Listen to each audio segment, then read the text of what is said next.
Alright, it is time to get the nonsense started for tonight.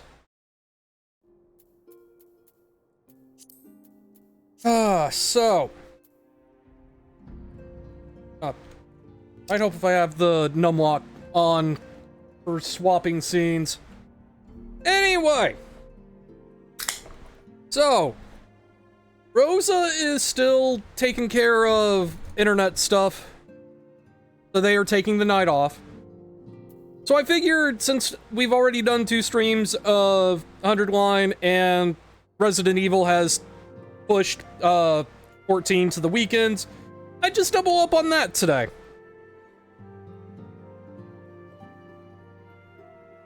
So, also because I'm used to going longer on Fridays, I'm probably just gonna go longer today. Longer than I usually do. So, strap in for the long haul, y'all. At the very least, I want to get through the first 2 zones.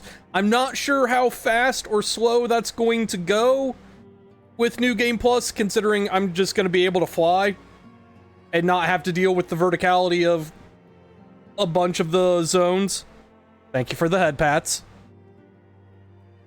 But, like, Sea of Clouds in particular, I feel like is going to go way faster because I don't have to run around on the ground and figure out how to path through the floating islands and shit. Anyway, you had just gotten into Ishgard last time. Oh, also, since the last time we played, I got the laser spear.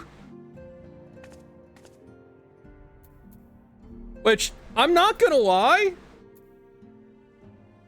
I actually really like the design of this tier of the spear over the previous tier. Hi, Tora. Thank you for the head pats. But, like, one thing I do want to show off just about the Endwalker relic weapons. All of the highest tier of relic weapon has the same, like, pure sci-fi bisexual lighting aesthetic to it. And the tier immediately below that is very traditionally glowy fantasy stuff. So, no matter which side of that spectrum you fall on, the game's got a weapon designed for you. That said, I did kind of feel like the second best spear design was a little lacking. So I just opted to go for the full laser spear.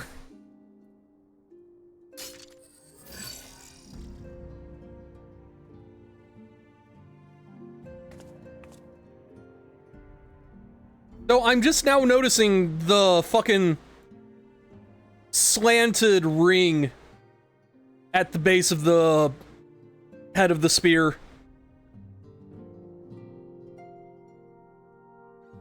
The fact that it's slanted like that is going to bug me, I feel like. Anyway.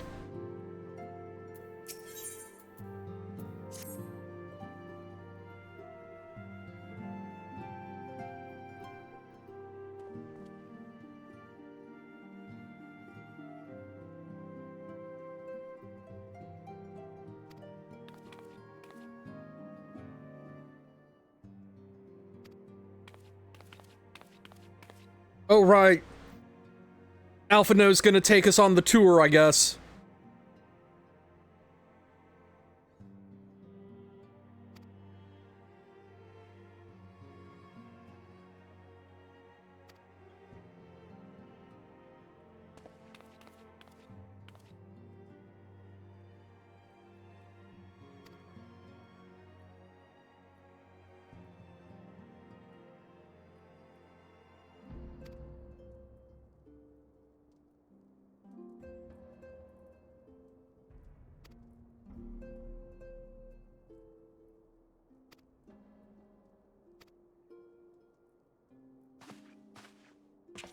Ah, yes. Our passports.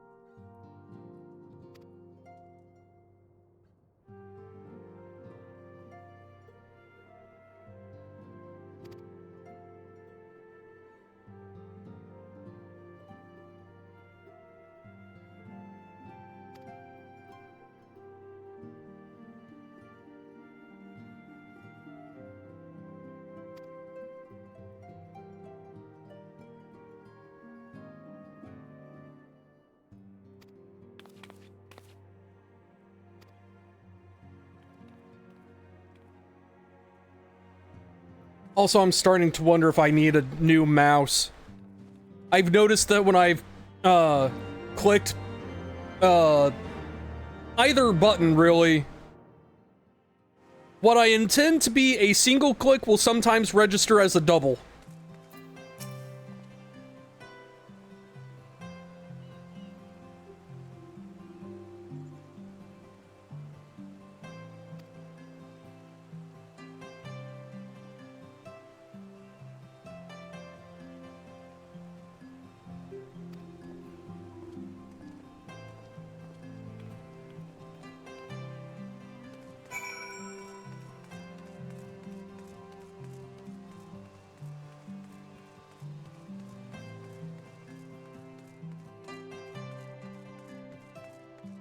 I do love the architecture in Ishgard, though.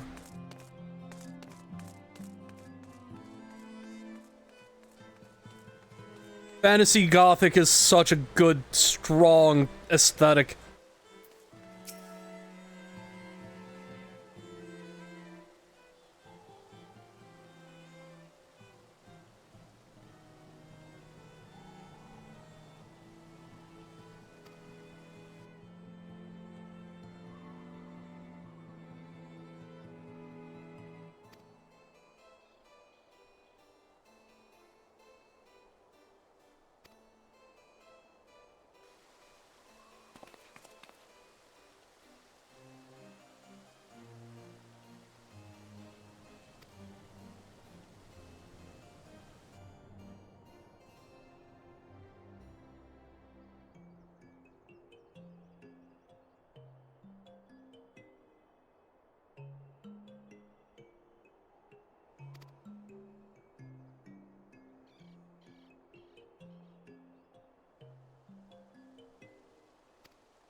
Just wanted to make sure I didn't need to change zones for stuff, because it has been a hot minute since I've navigated Ishgard normally.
No, see, May.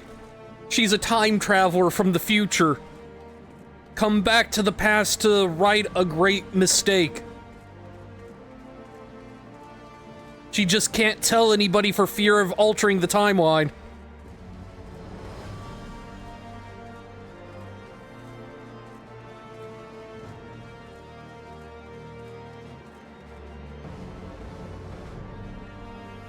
Odd to see somebody else running around Ishgard with the same minion.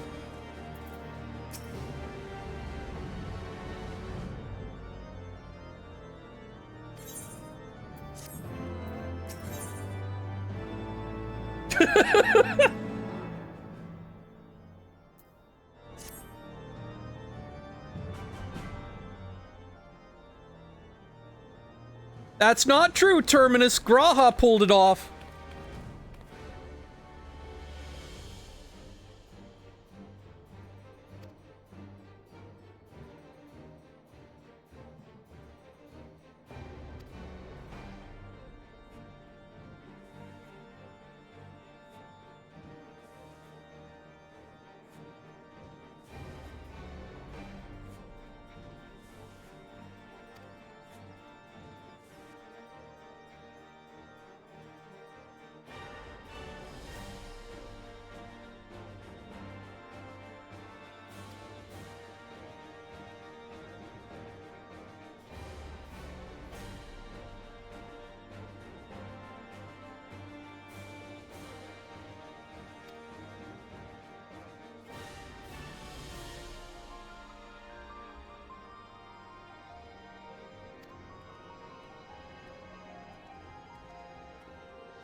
And this is where Tataru starts her vast information network.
It'll be fine.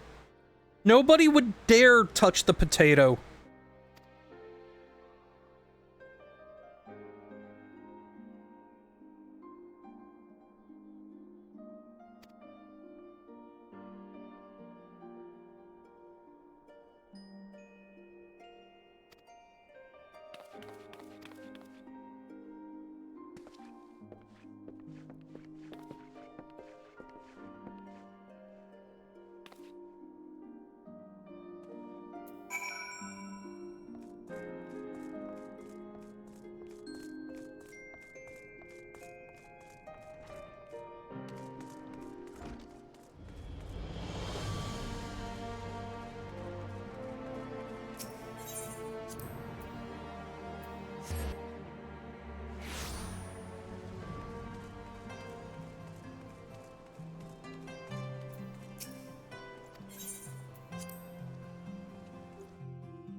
The idiot brothers.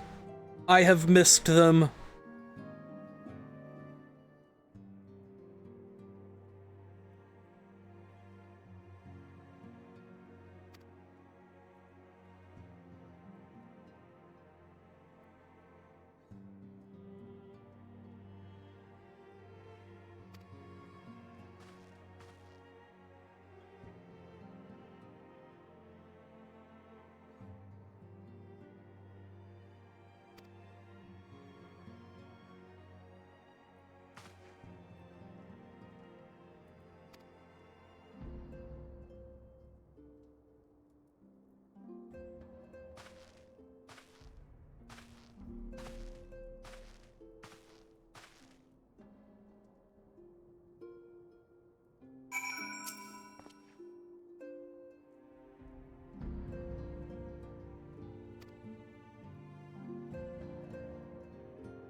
So, now we have a choice.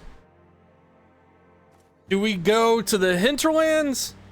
Well, wait. Is it the hinterlands? I forget. Let me refresh. Okay, no, Western Highlands. Okay. Do we go to the Western Highlands or Sea of Clouds first? That is the big question here.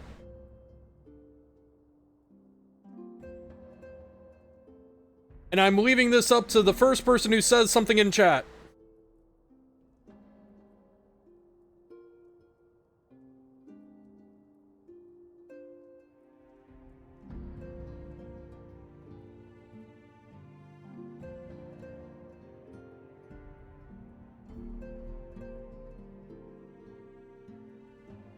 Ah, understandable.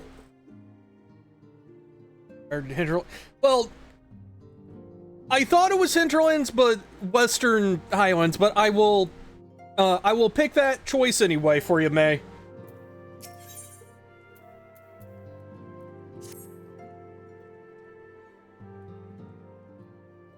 Oh, give me 1 second. I'll be right back.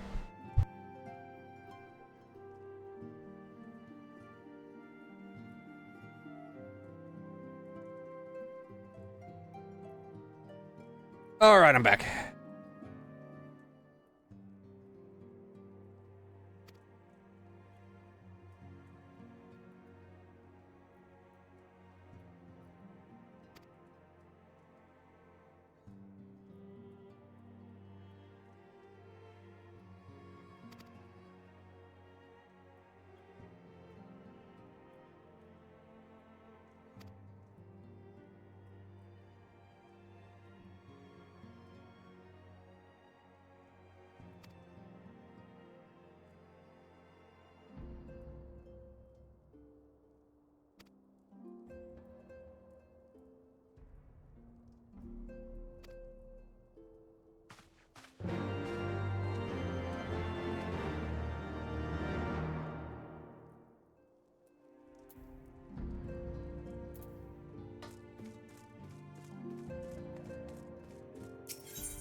All right. God, the night vibes in Ishgard is immaculate. Just that soft organ version of the theme.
To the frozen wastes of the Western Highlands, once verdant tracts made pallid by the calamity.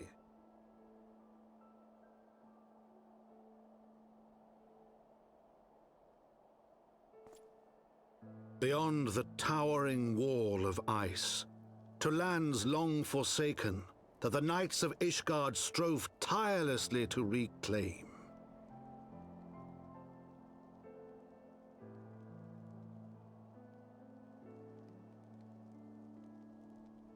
To the hamlet of Falcon's Nest, once abandoned, now freed of its pall of snow and ash, she came.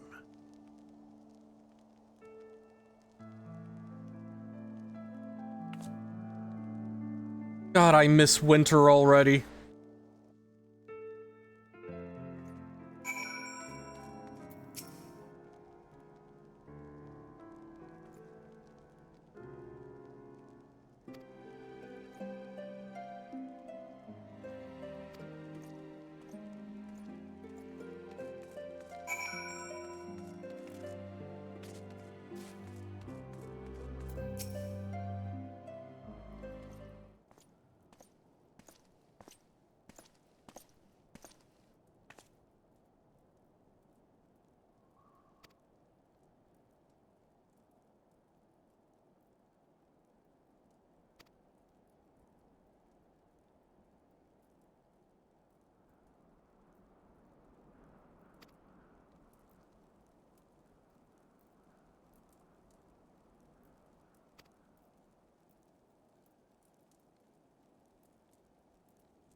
Alright, what do we got first?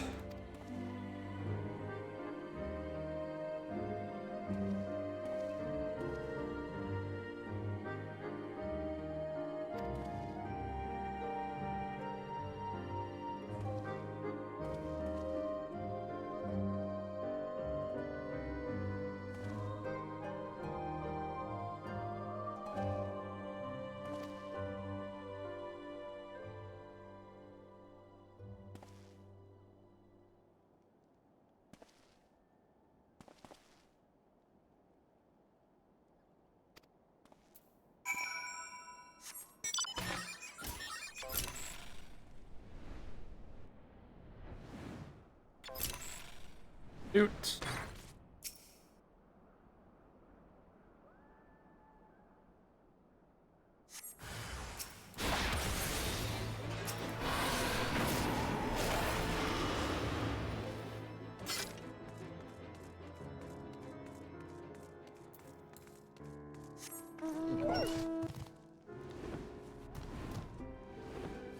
So, over here. There we are. Okay. Next up.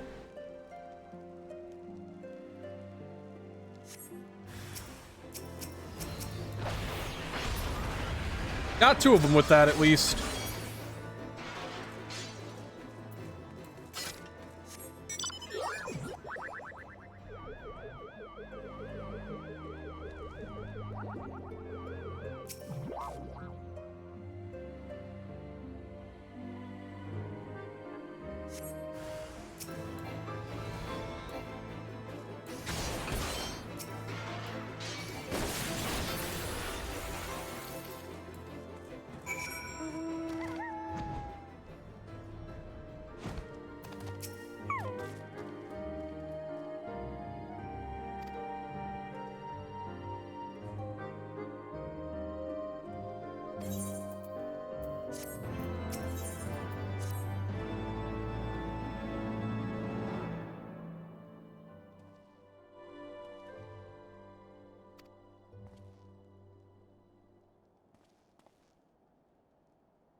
God, just... There's something weirdly nostalgic about being here again. I remember doing a lot of Fate farming here. For, I want to say it was the Bozja weapons. I know there was a material that the Bozja weapons needed that came from Heavensward Fates.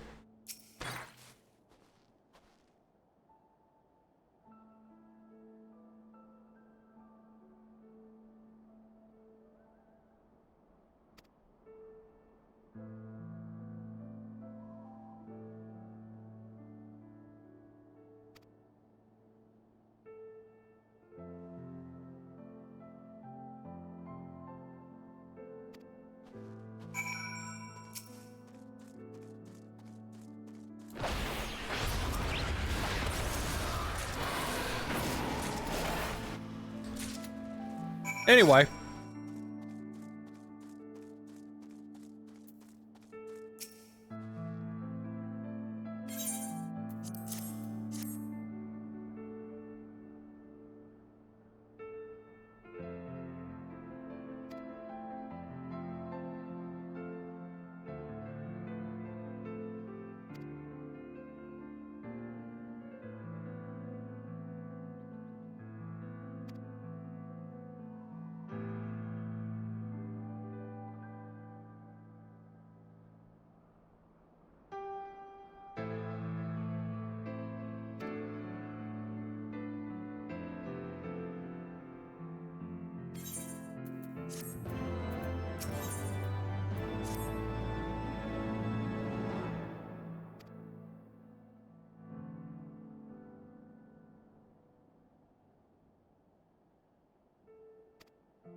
Oh, I see I have found a baby.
So, they're fucking, right?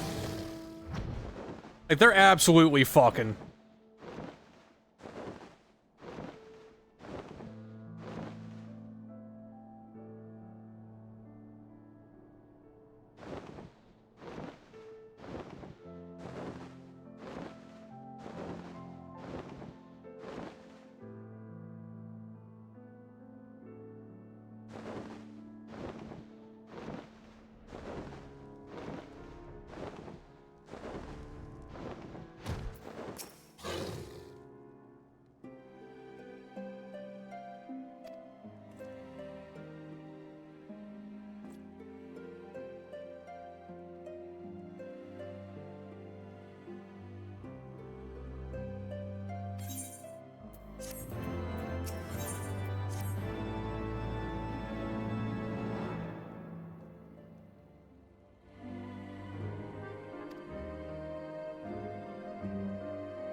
Yeah, I can definitely feel this mouse needs to be replaced.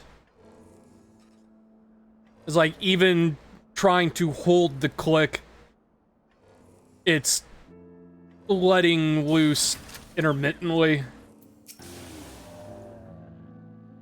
Hi, Cry.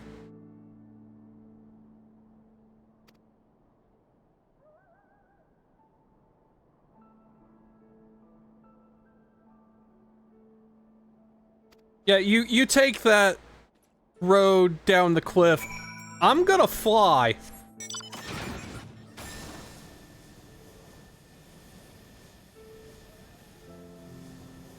I do not have capybara mount or pet, unfortunately.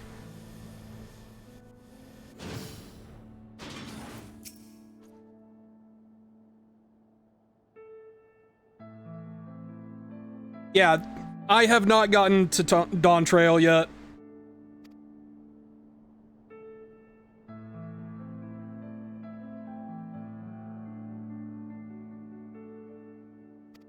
I will get the capybara as soon as I can. Ya nerd? In the meantime, I've got a flying motorcycle, though.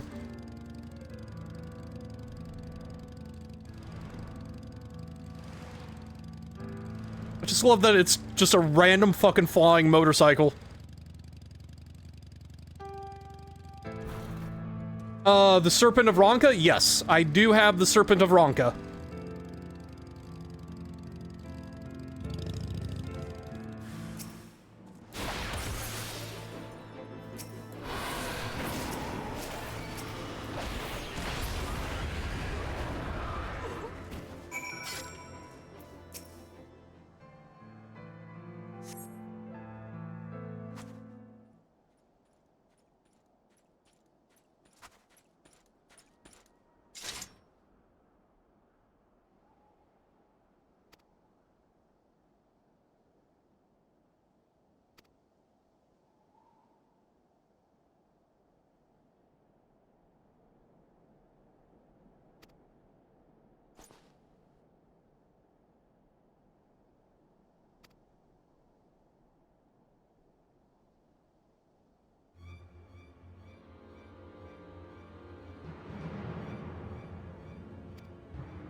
One that is in Dark Knight 90% of the time.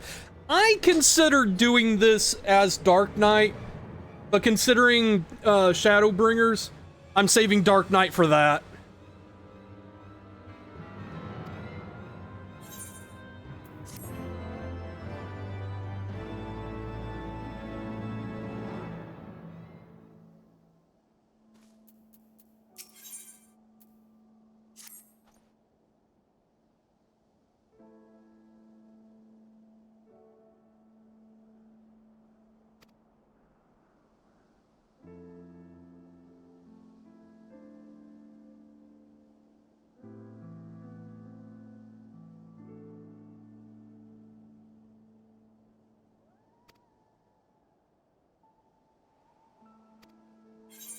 See.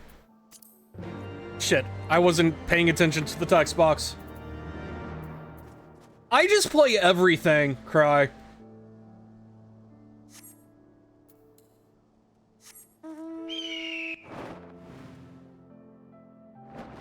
Anyway, they'll never see me coming.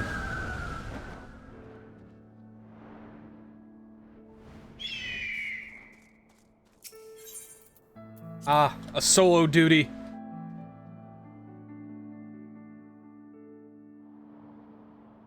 I won't be able to one-shot everything here.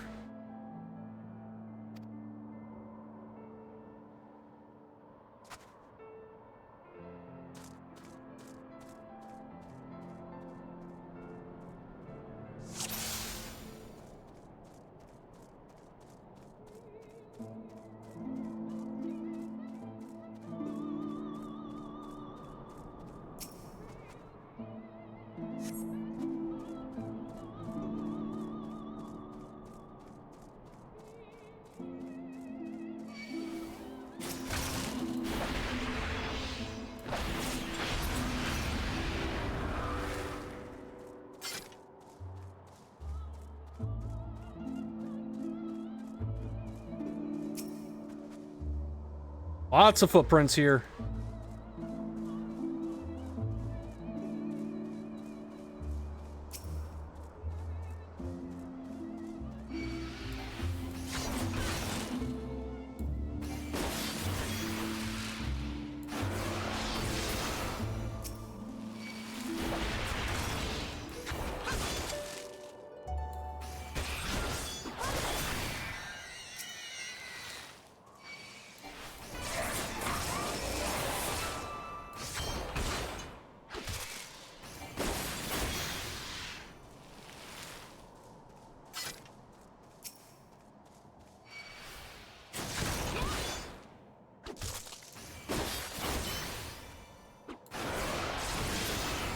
It feels so weird to actually have to fight stuff that aggroes onto me out in an open area like this.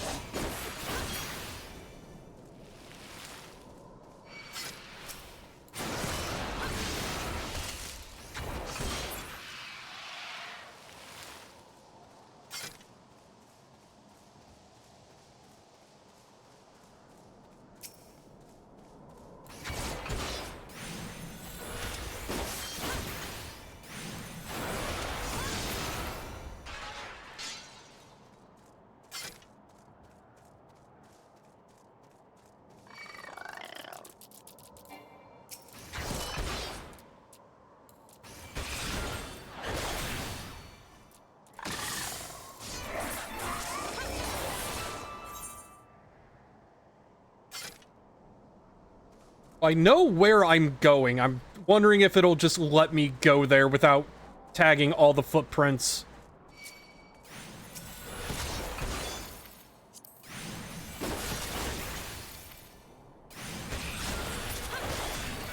Bungled that combo badly.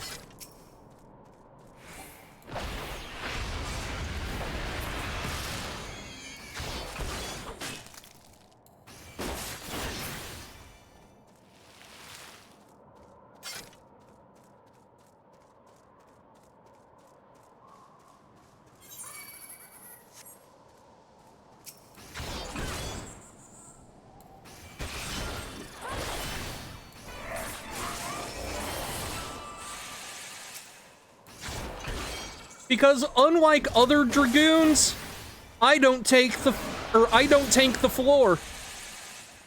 I know how to play the class.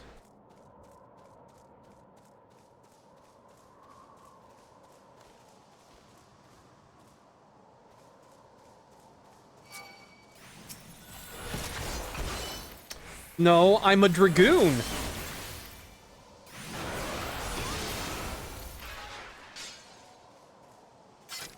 I have not yeeted myself off a ledge to my death or jumped into an AoE in a long time. I am not a floor tank.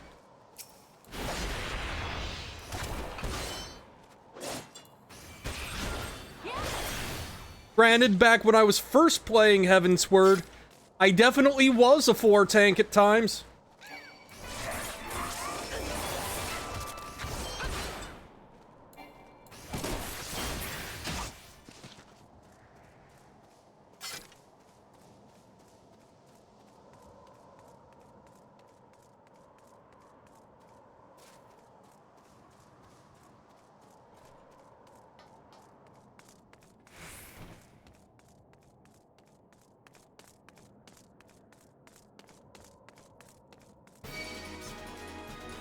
Yup.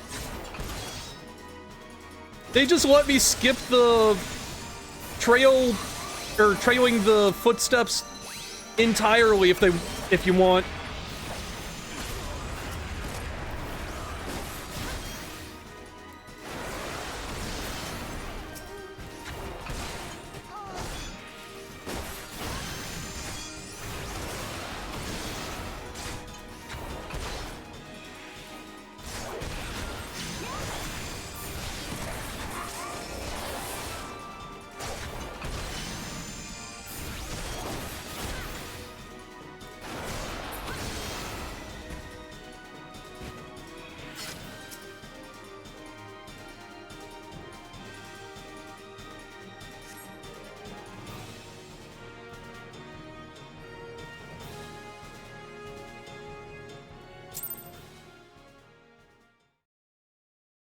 Just gonna let this go on autoplay.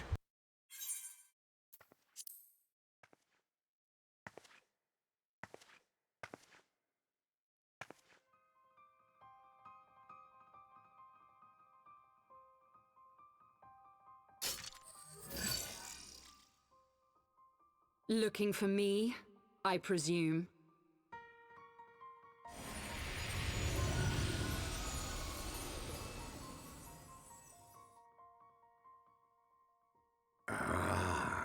The child who glimpsed the truth.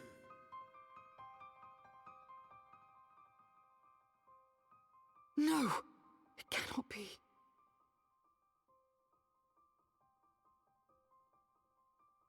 She cameth unto me, as didst thou. Alike in gifts, yet set upon different paths.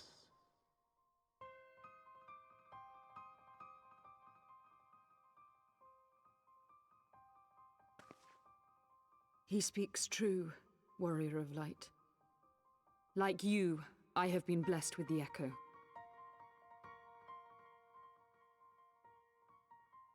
The visions terrified me at first. They came without warning. I wondered what I had done to deserve them. But I had no time to ponder such things, once the calamity came. The land turned against us, and in a matter of hours, Falcon's Nest was buried under 10 fulms of ice and snow. We had no choice but to flee for Ishgard. We came to the wall, and while we searched for a way through, there was an avalanche. And then I was alone. So I set forth for Dravania. I knew full well what might happen where I found. But I could not survive on my own. I was found, of course. And not by a mere dragon, but by the great worm Hraesvelgr. And it was then that I knew why I had been given this gift. For with it I heard his voice, and saw the truth through his eyes.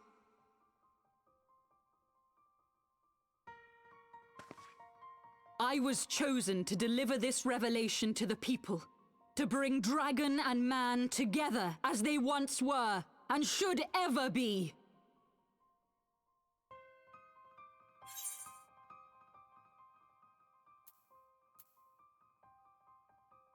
Yeah, he still killed civilians.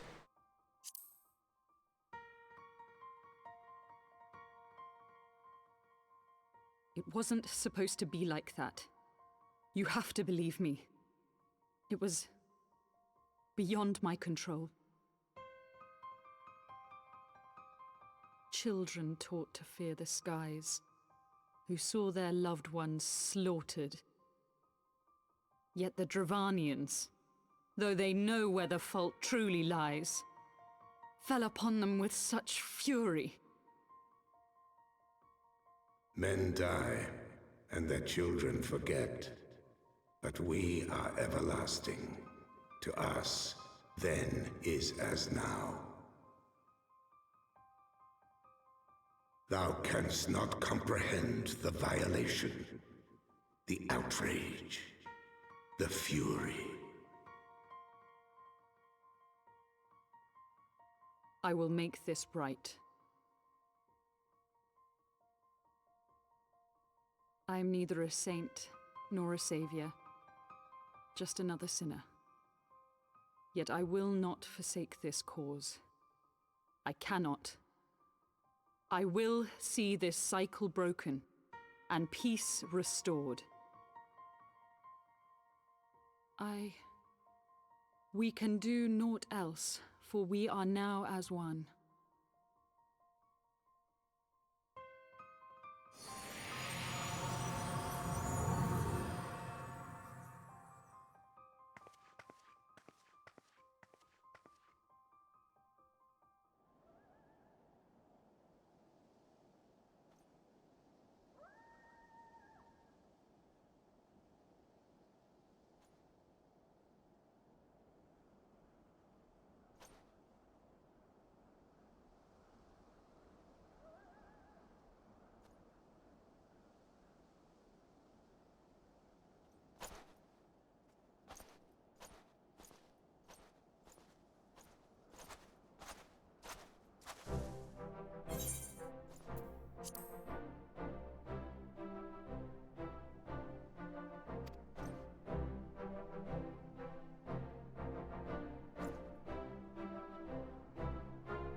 God, I just love the fucking vibe of this place.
Okay, that went faster than I was expecting. God damn. We are definitely hitting the first dungeon tonight, then.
And now for the failure, son.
Alright. I knew it was in the same area, but I couldn't remember where.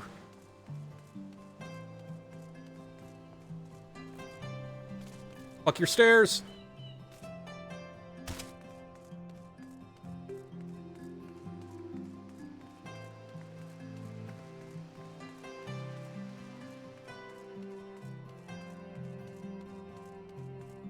Fuck your stairs.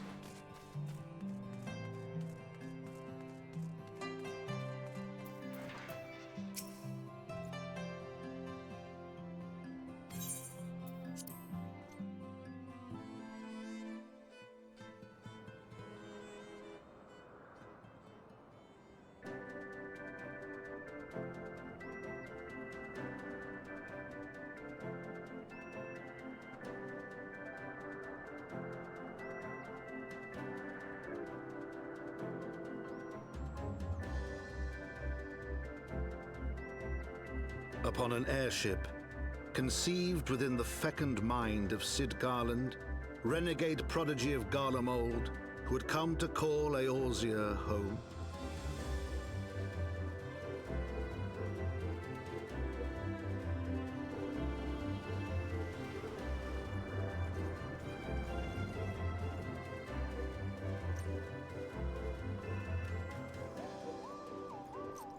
High into the heavens, where isles of earth and stone floated as clouds, a frontier the knights of Ishgard had scarce begun to explore.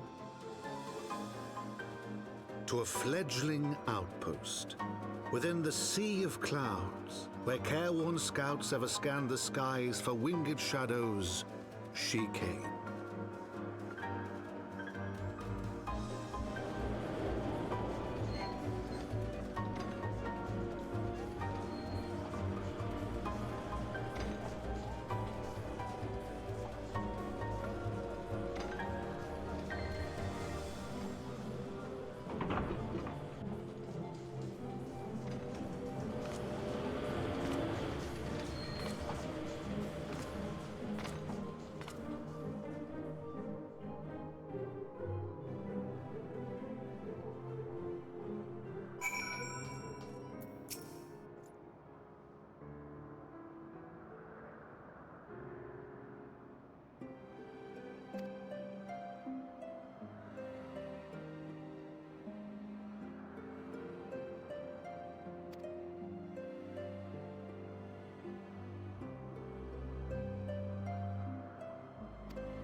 Come on, give me a different mount.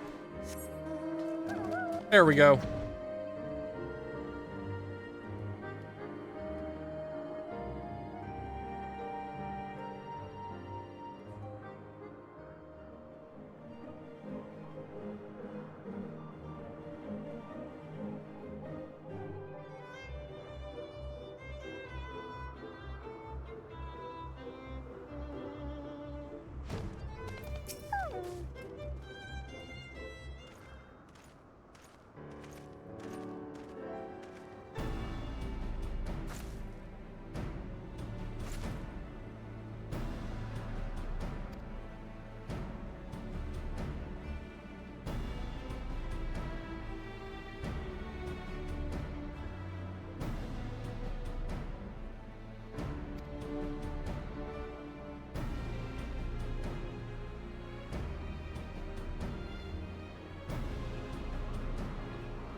I love that she absolutely sandbags Manolane the entire fucking conversation.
Now with the idiot taken care of, the real business can begin.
I like the Vanu. They're fun.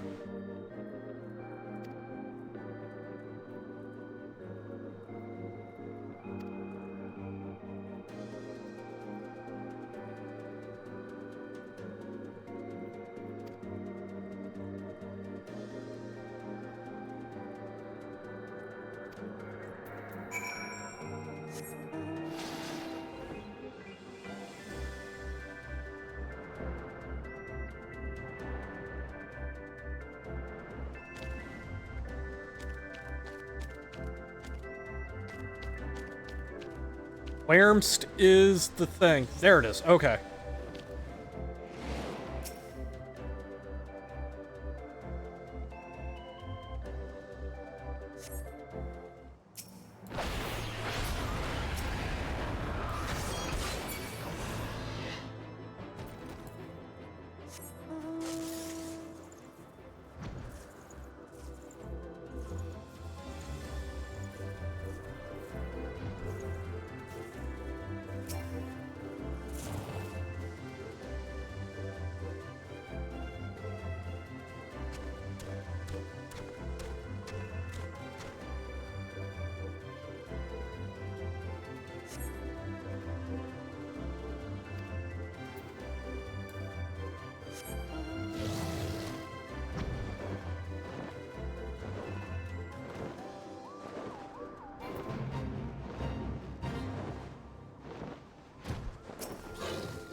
Nice and easy.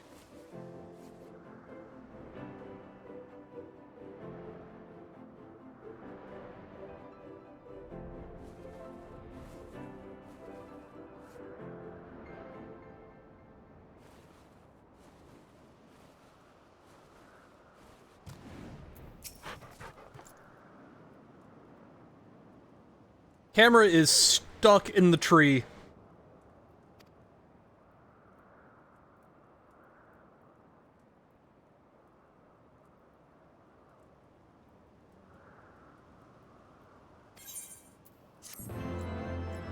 There we go. Jesus.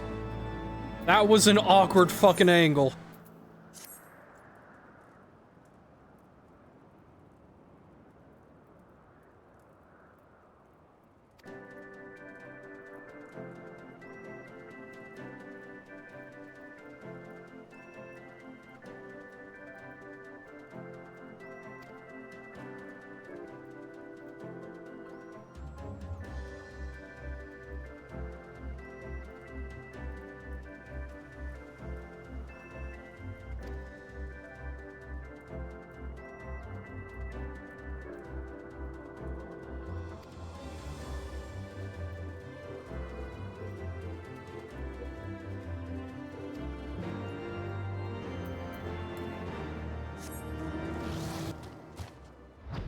Motivational talks will continue until morale improves.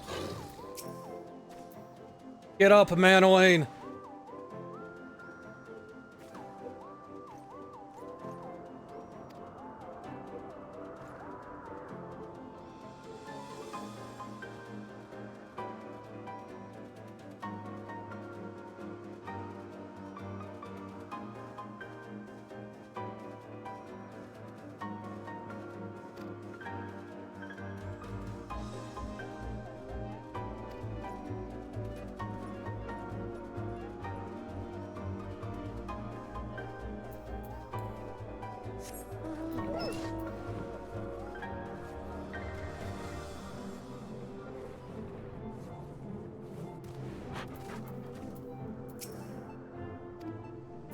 Right, I need the emote, I keep forgetting.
No, now that I think about it, a flying shark is probably right at home here.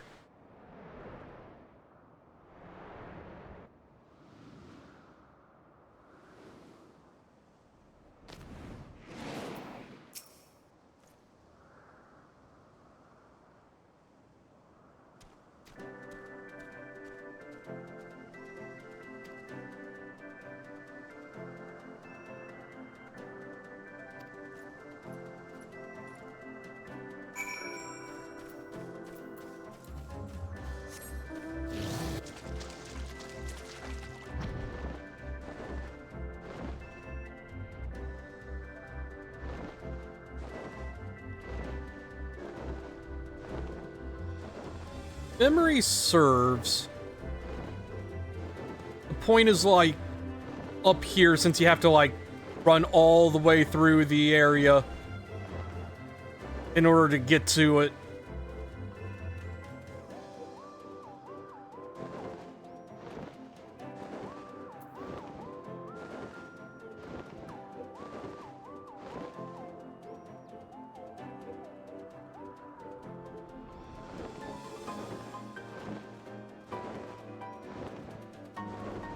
Aha, here we go.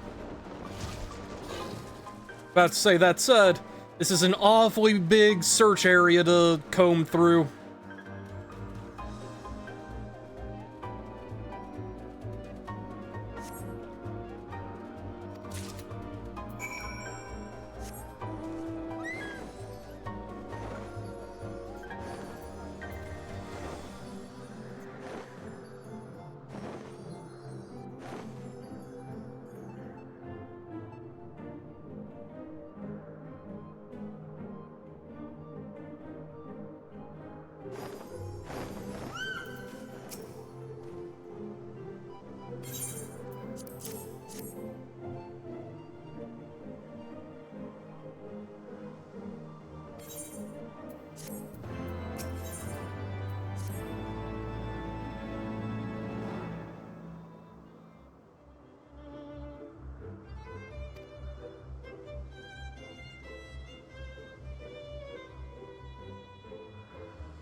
And it really wants to make me use this mount tonight. And another, solo duty.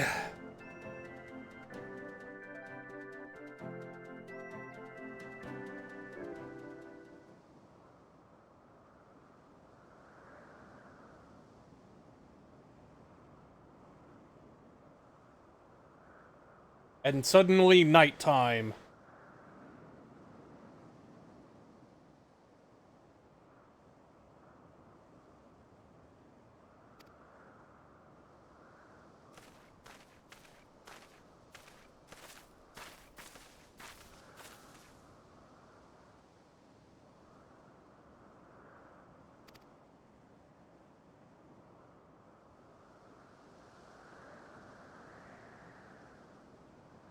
God, is this a force stealth thing?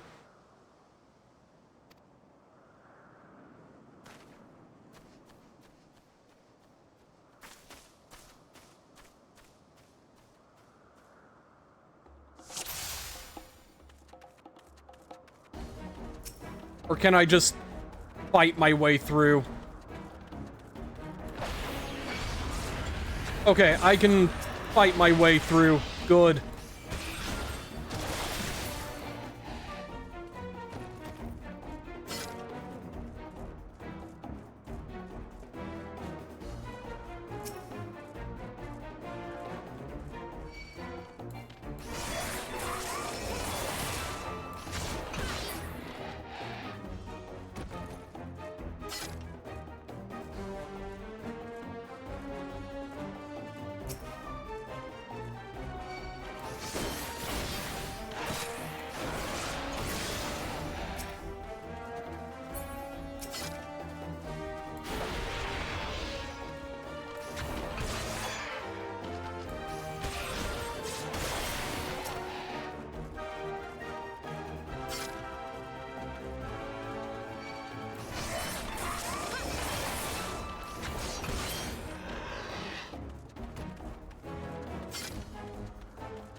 Who next? Anyone? Okay.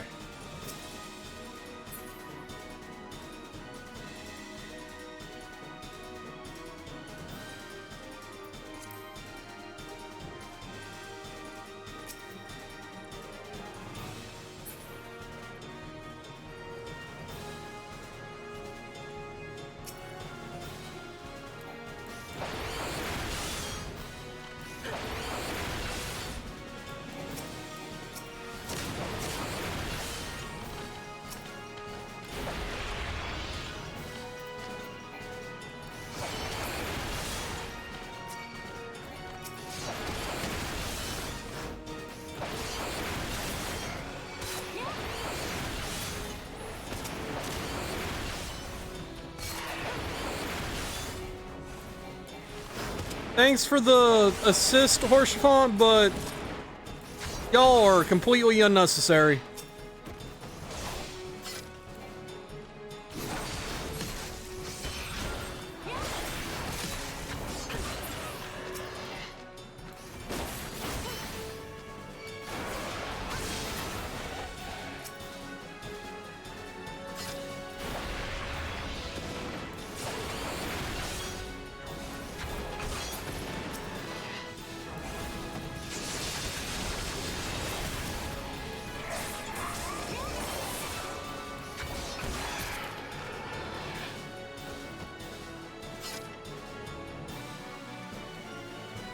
Stop cowering and run, you fool.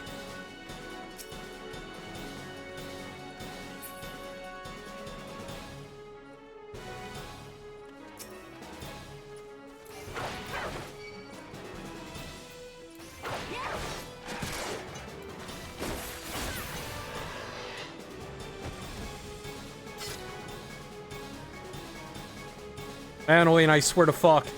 Move. Move or I'm gonna stab you.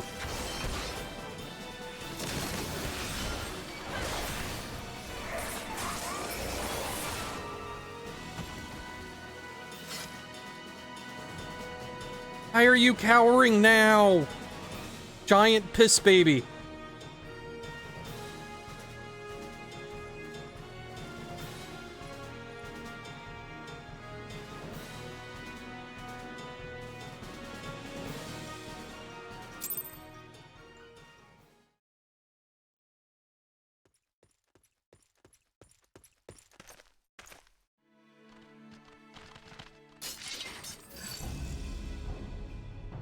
Reinforcements? Anger of Honu, chief of mighty Vondo, royals like blackest storm clouds. Offer netherlings to the white. Cloud sea swells and he comes.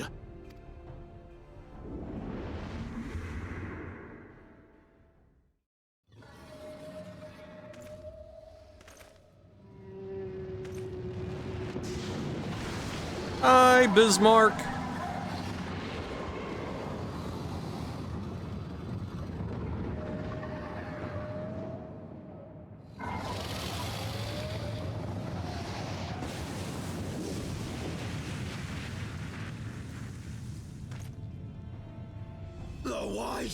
The white, mighty Bismarck, lord of the mists! A flying whale? By the fury, it's a primal. Talk about a whale of a time.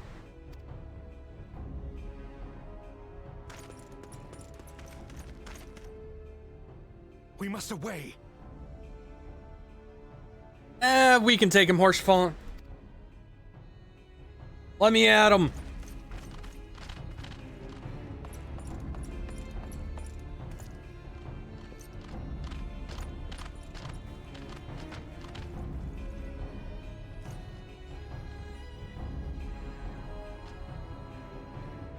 Damn! Let me at them. Bloody typical. All right, we're going in. Sid, I swear to God, you fucking cock block. Aye, aye, Aye, Chief.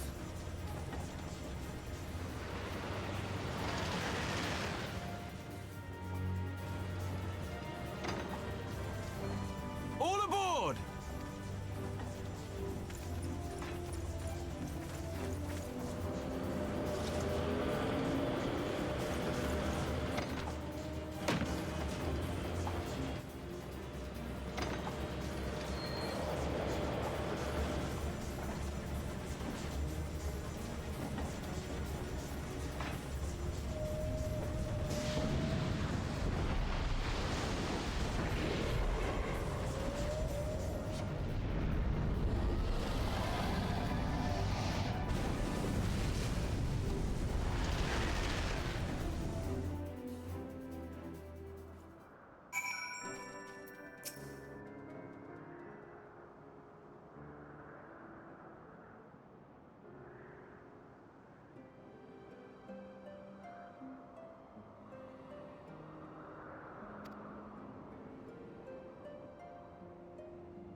I like how that was supposed to be a few days in universe, when it was definitely just like 20 minutes, if that.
Am I doing? There we go. That's the fast way to do it.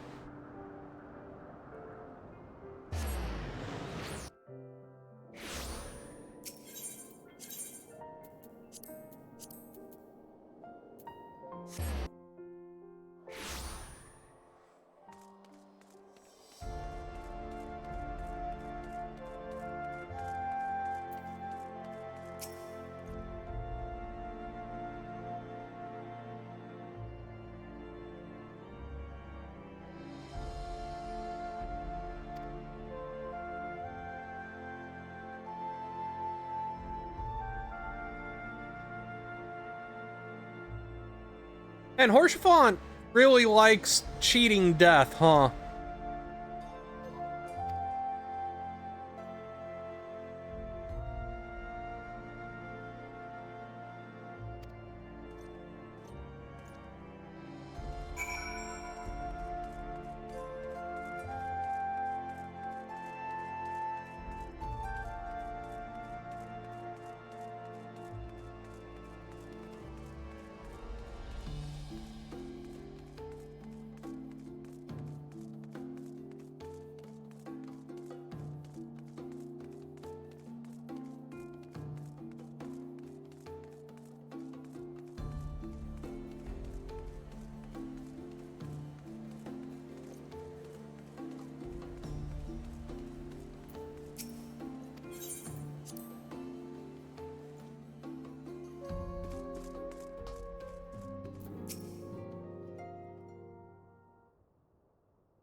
The hero returns.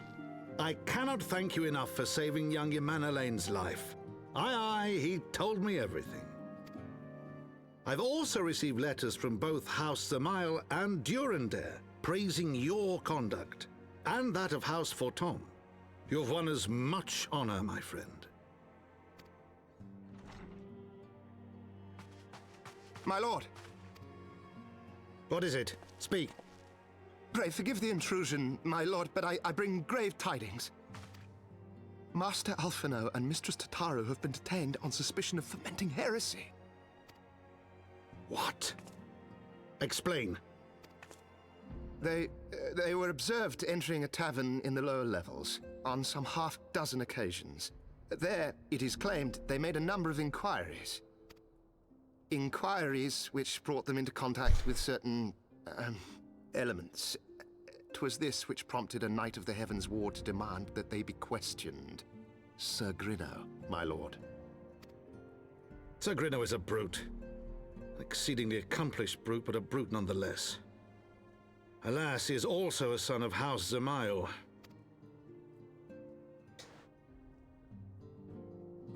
How quickly we forget the petty nature of men. I'd wager your friends are no more than pawns in another of my countrymen's games. Such is the way of things between the high houses.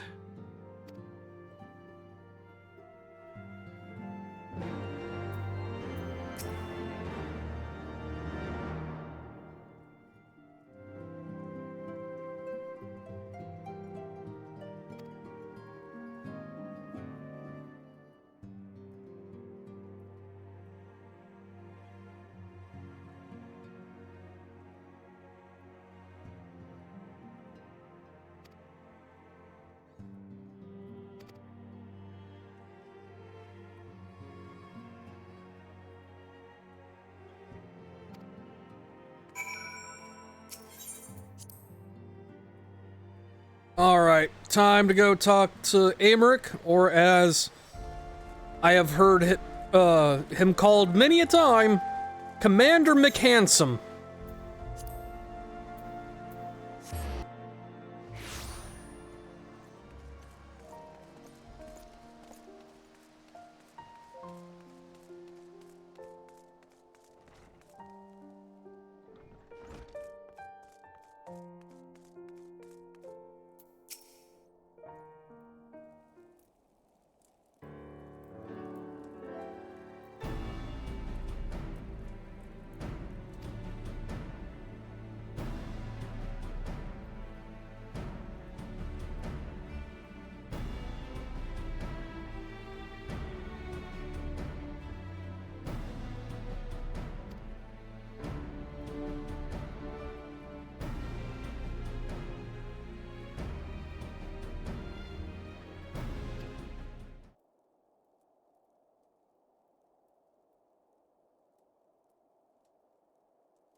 Alright, put me in, coach.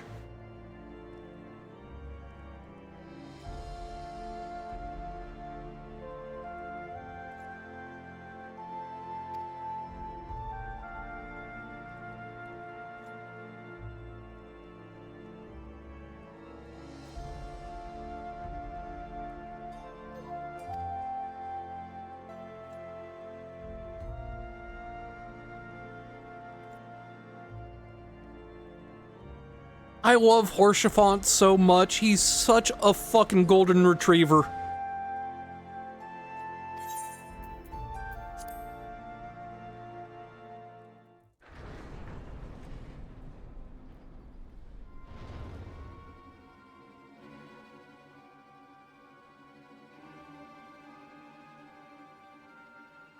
We are gathered here today under the watchful gaze of the Fury to ascertain the guilt of 2 souls in a trial by combat. Petitioners, step forward.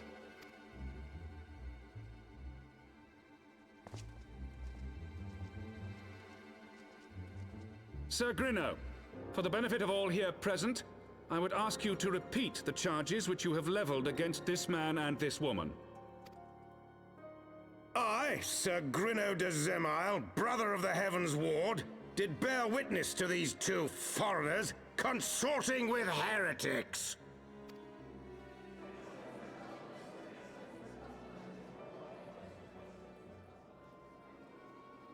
Let the accused step forward.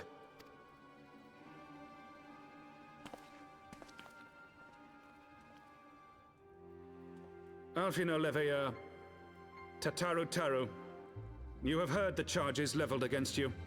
Will you take up arms to refute Sir Grinno's claim, and thereby prove your innocence in the eyes of gods and men?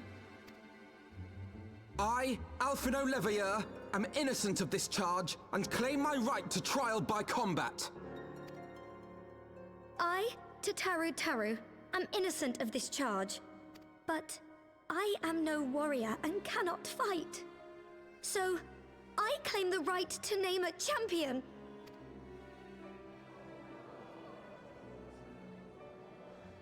To the old and the infirm, the young and the weak, this right we allow. Very well. Who will stand for this woman?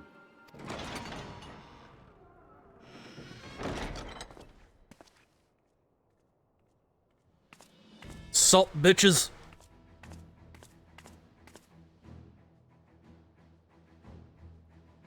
Just as I was beginning to doubt the efficacy of the Ishgardian justice system. Come, my friend. Let us put an end to this mummer's farce.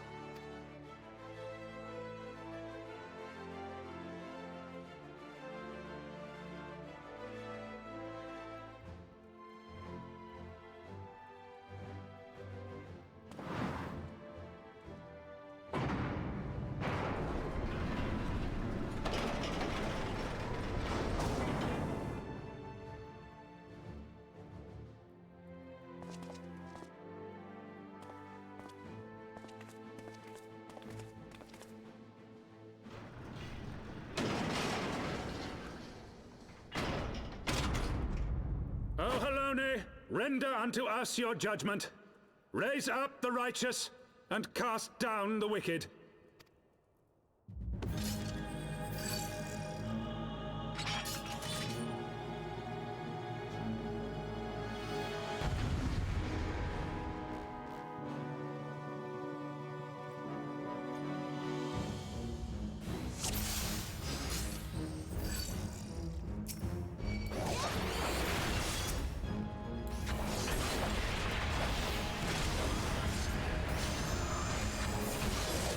Okay, fine, I'll take care of the other guy first. I have my pride.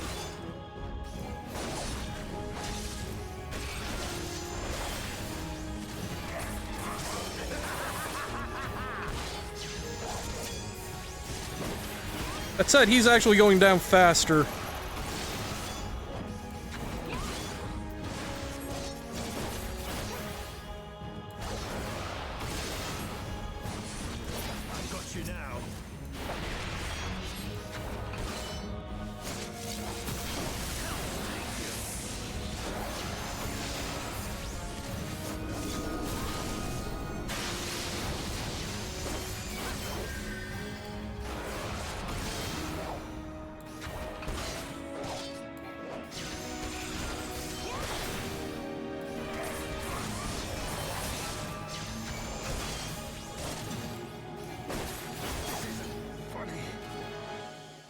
chumps.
I love the Horshafon just hands over a mount for that.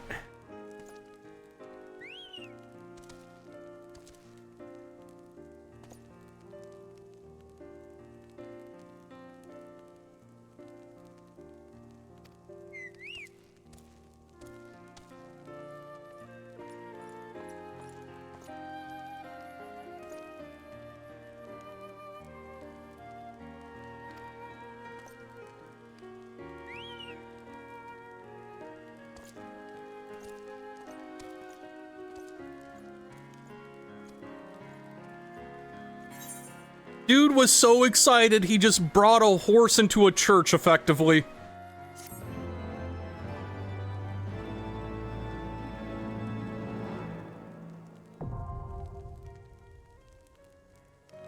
Oh hey, I can start learning how to fly!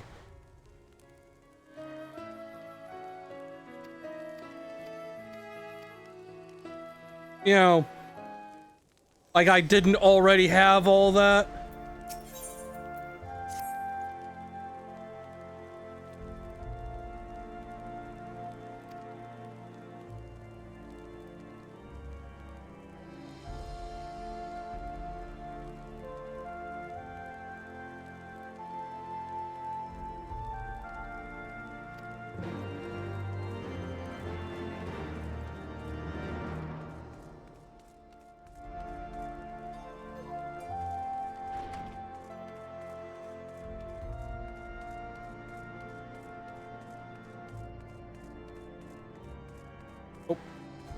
As the wrong direction.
I forgot we met the Pope this early.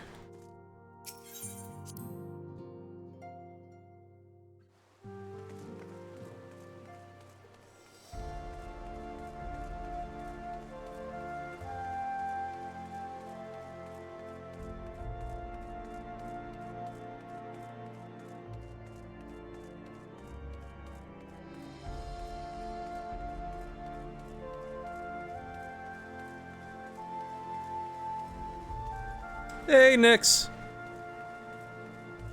Just in time to meet the Pope.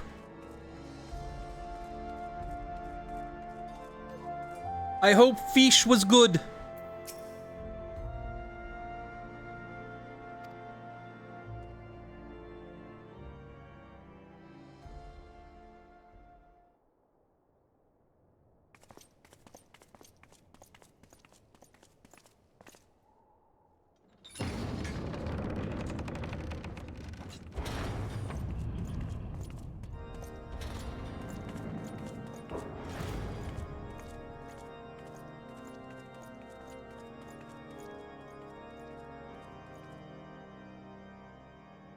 Your Eminence, it is my honor to present to you the Warrior of Light.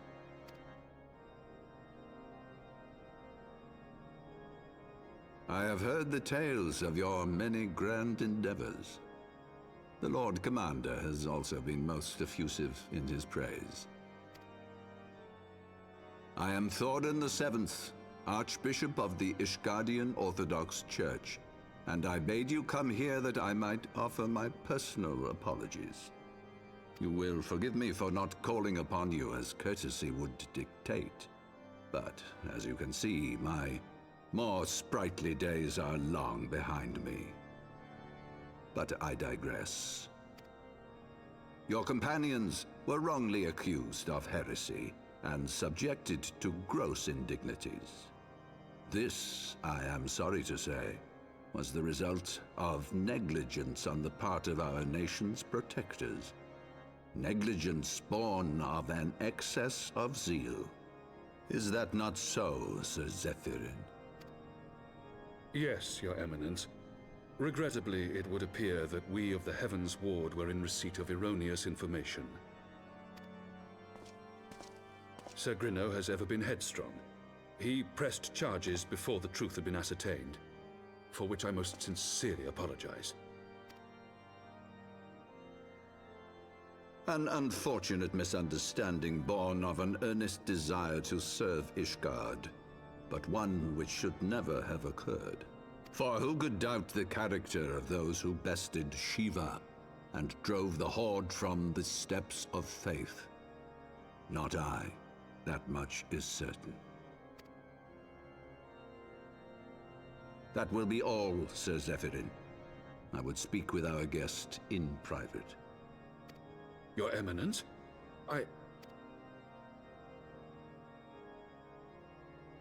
As you wish, Your Eminence.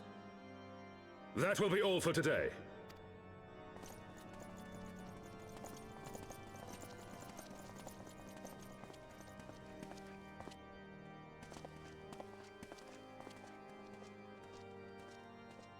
Very carefully, Nix. Privacy is a luxury rarely afforded one in my position.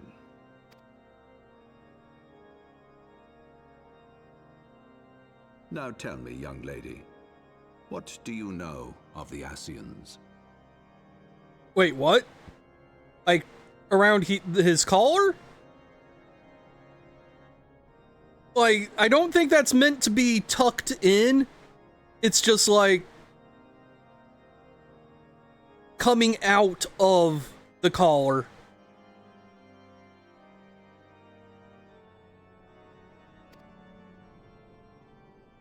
Much and more, I shouldn't wonder. Being the bringer of light. You should know that I myself have met with them, have entertained them as guests, even. You can see, like, right here, it actually clips through the collar.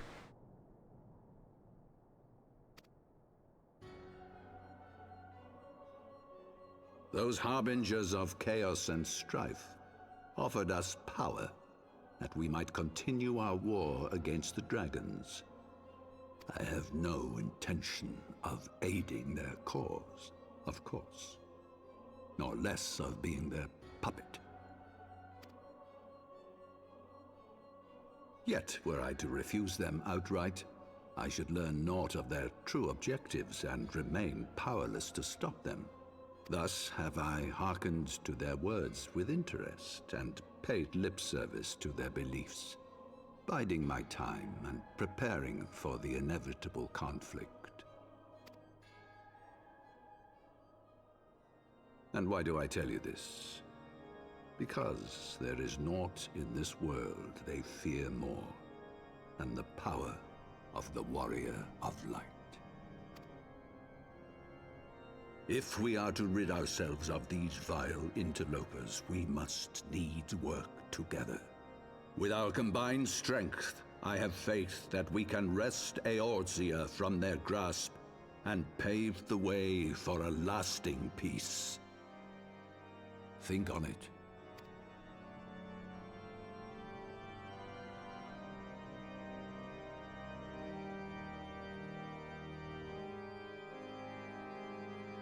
Now see, my first time through this, I actually bought the act. I was that idiot. I thought, hey, maybe this is the first time in FF history that they're gonna subvert the trope of the Pope being a douche.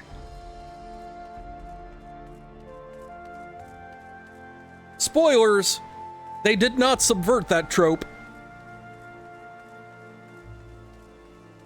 It is. And for what it's worth, it's a fairly convincing argument.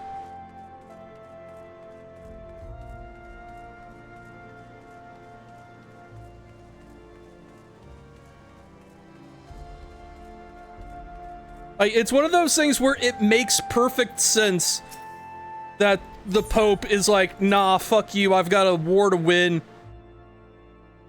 But, you know, I also realize y'all could fuck us up, so I'll just, you know, act like I'm paying attention.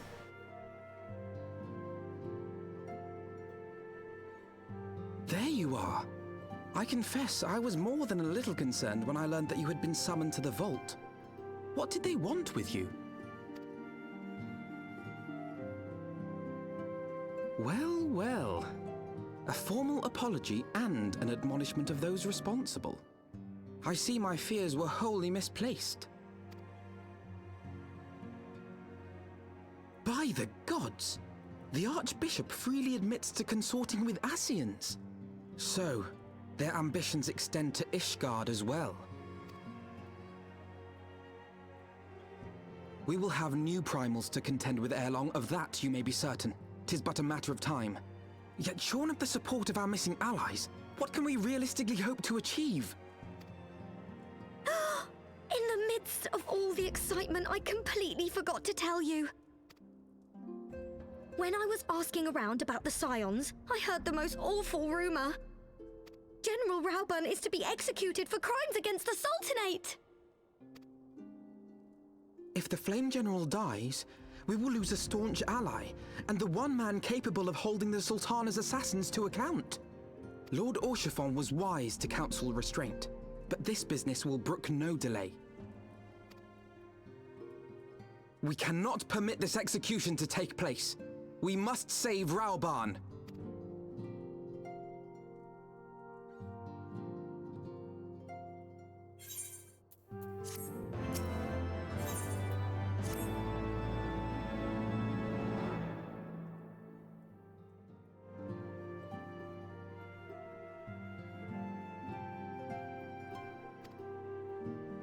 Cat, why?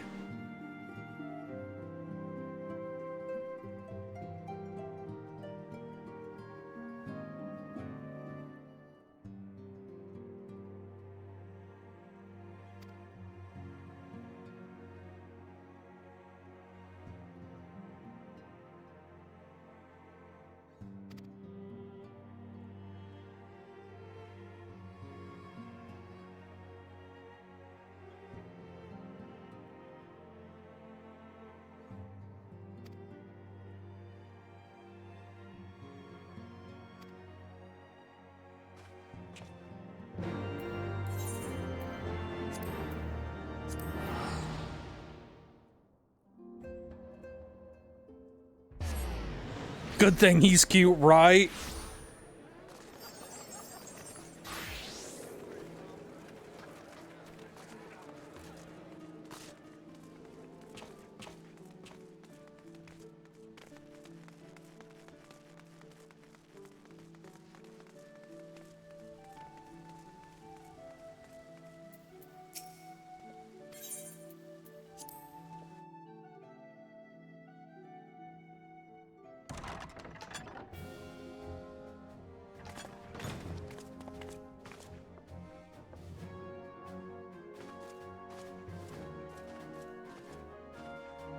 Friends, 'tis good to see you safe and well.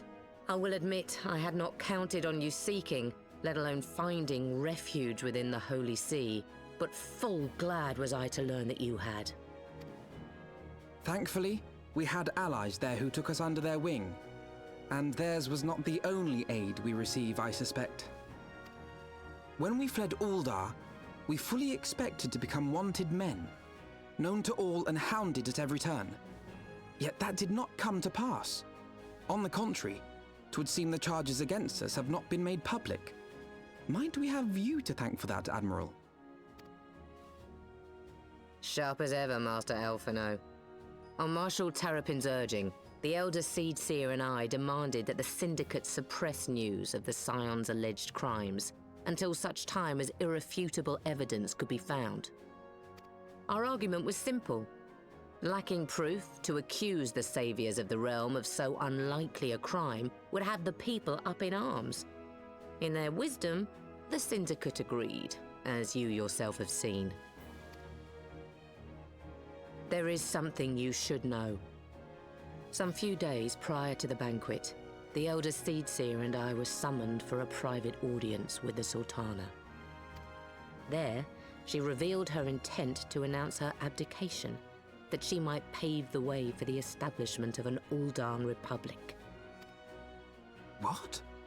But such an announcement would have plunged the entire nation into chaos. She was well aware of that. 'Twas for fear of what might ensue that she summoned us. Her Grace wanted the Elder Seedseer and I to lend Rauban a helping hand, you see? To aid him in preserving the peace during the transition. So, having somehow caught wind of her plan, Lolorito and Teleji plotted the Sultana's assassination in the hope of maintaining the constitutional status quo. But they must have known that her death would sow as much chaos as her abdication. Chaos from which Teleji alone might feasibly stand to profit. Surely Lolorito would never knowingly... Could it be? I dare not hope.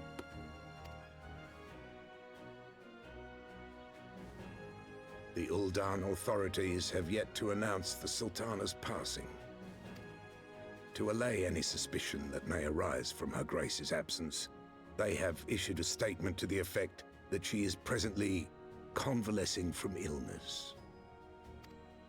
Mayhap they're waiting for a fitting moment to break the news, or mayhap they know of some other reason to delay. Something else has been bothering me, Admiral. I was dismayed to learn that General Rauban is to be executed. Yet upon hearing the news, I could not help but wonder why he had been kept alive for so long. Pray mistake not my meaning. I am, of course, overjoyed that our friend still draws breath, and that he might yet be saved. But if his enemies truly wished to eliminate him, they could have done so immediately. I see no reason for this delay. Aye, you've struck upon an important point, Master Alphino. Following his capture, Rauban had been held in the Marasaja pit within Uldar. In recent days, however, he has reportedly been moved to an unknown location. Queerly, 'twas not the brass blades who spirited him away either, but a band of soldiers decked in blue. The Crystal Braves. Aye. If I read the winds aright, the arrangement between Lord Lolorito and the Braves has come under strain. At any rate, if we're to rescue Rauban, we'll have to find him first. And you'll be glad to hear that I have already entrusted the task to those best able to see it done. Our friends of Doma.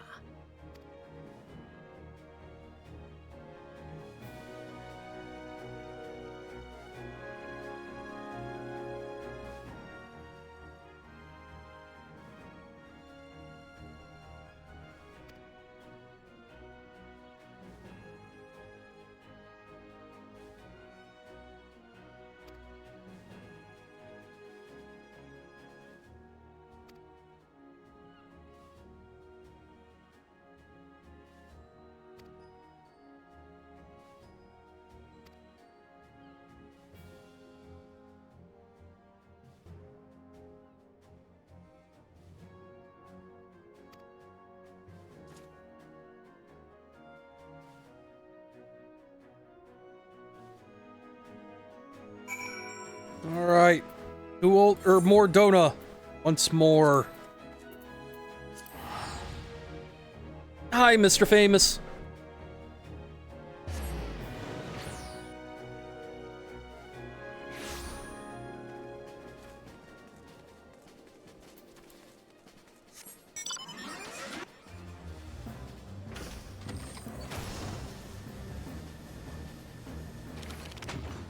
Hey, up.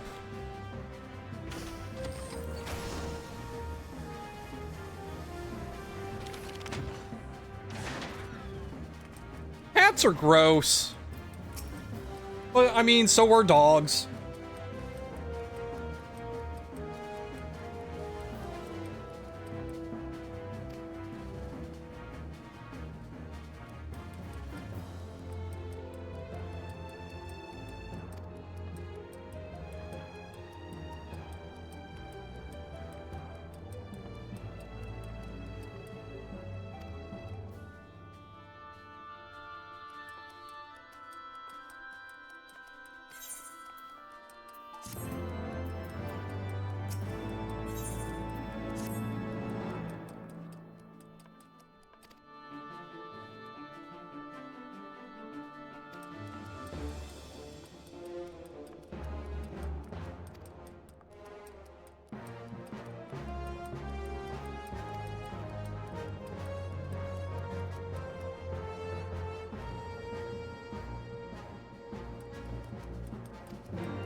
Long thing to click.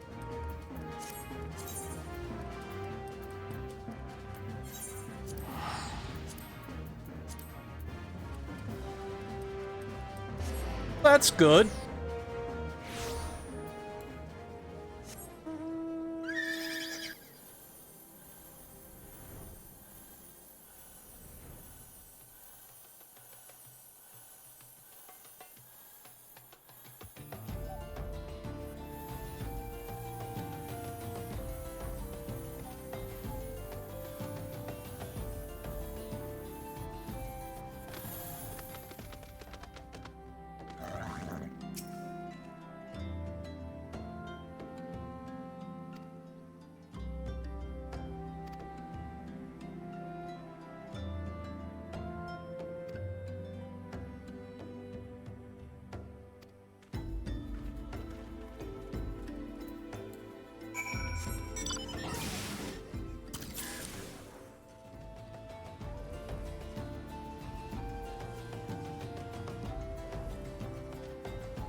Our fourth solo duty of the night.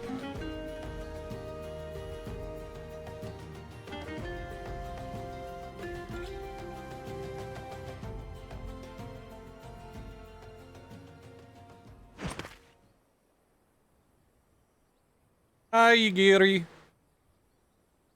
Pray, forgive me my lateness. Lady Yugiri! Master Alphino, I am pleased to see that the light of resolve shines in your eyes once more. Ah, yes. How pathetic I must have seemed to you when we last met. I am ashamed to recall it. For a time I was well and truly lost. But with the aid of my comrades, I have since refound my purpose, and I shall take care not to misplace it again. Since your escape from Ulda, my fellow shinobi and I have shadowed the Crystal Braves every step, in hopes of learning the Scion's whereabouts. Regrettably, our investigation has yet to yield any useful information. Pray, forgive us. You need not apologize, my lady. We are grateful for all that you have done on our behalf.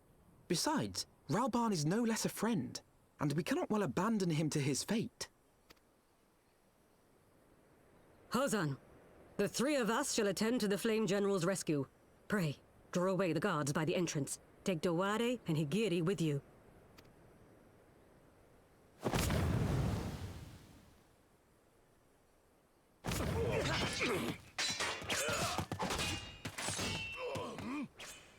With me!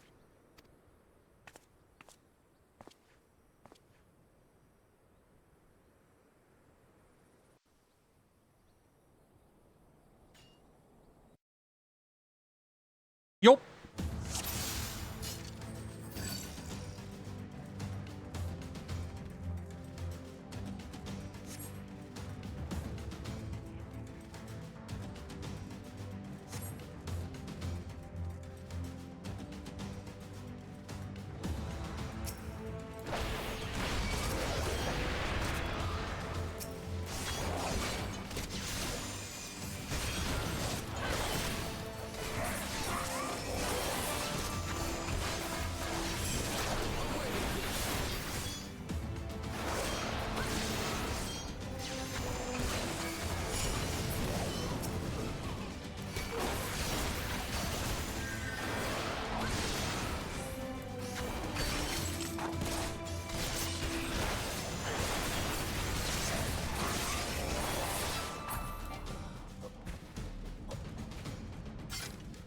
I did get the shiny poke stick.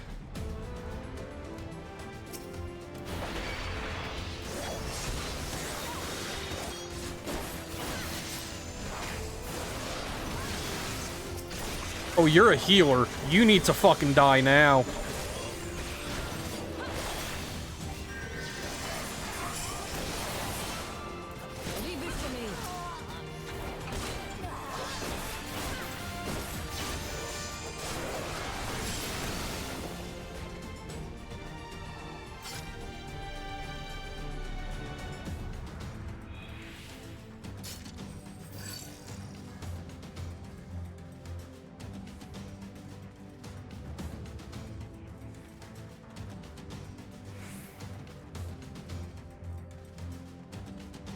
That's a dead end.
Can we kill the gate before the monsters even spawn?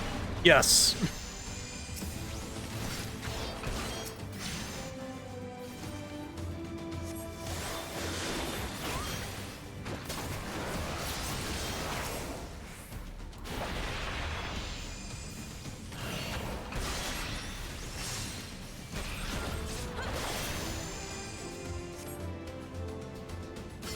Alright. I'm off hunting for a key. And a potato.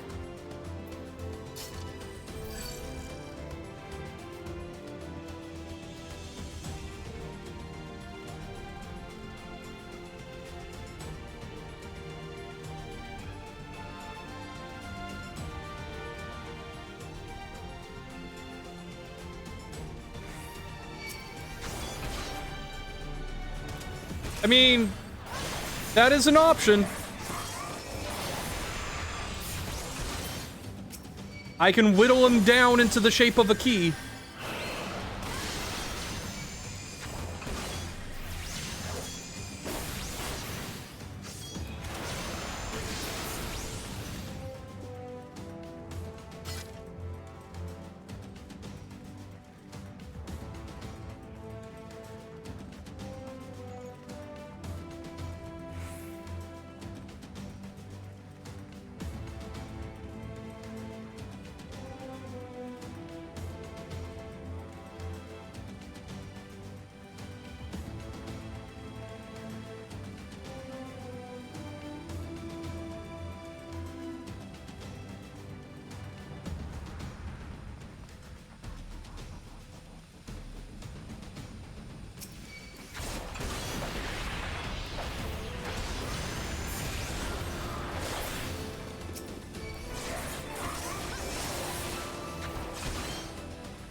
This place is really well ventilated if the mist is clearing that fast.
Oh, hey.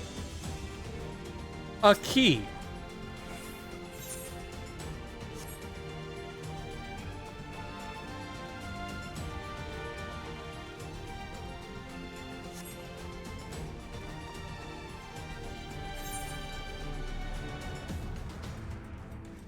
Right, okay. Got a little turned around.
Hello, potato.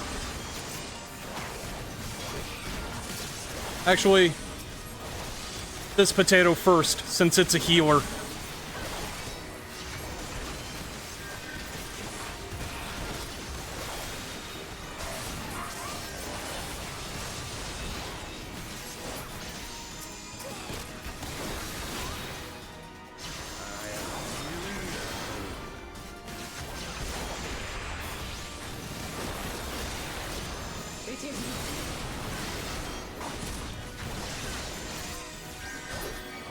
Potato down.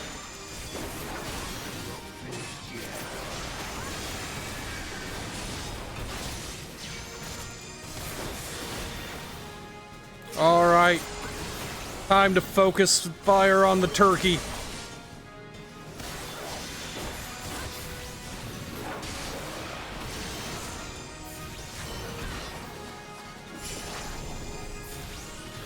I'll tear you limb from limb. Will you now, buddy?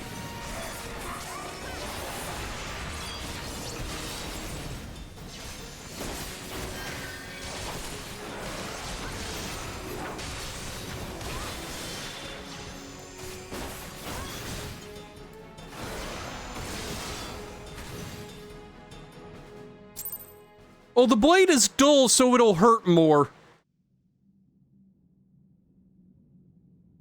This changes nothing.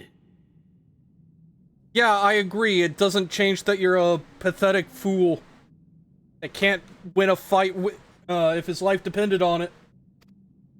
It is over, Ilberd. Lay down your arms and surrender yourself to justice. Justice? Justice for what exactly? 'Twas not I who assassinated the Sultana, boy. Ere we debate who is responsible for the assassination, I would ask whether an assassination took place at all. Oh, clever little shite.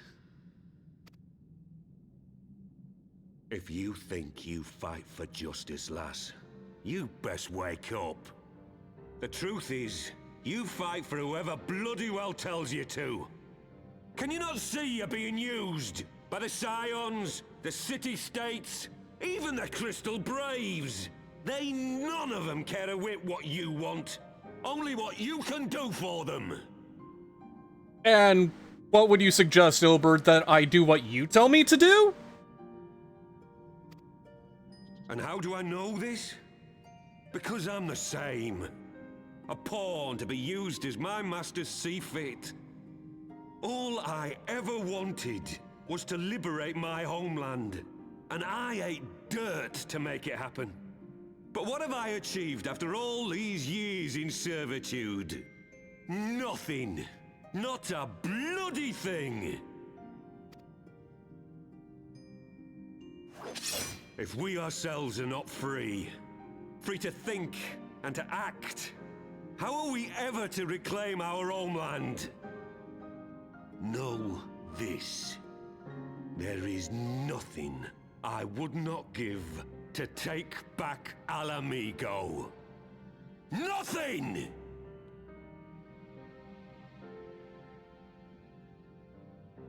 File that one away for later.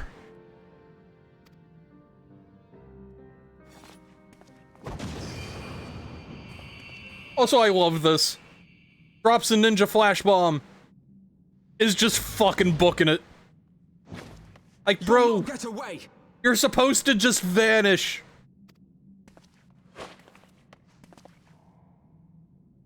No, Master Alphino. Now is not the time.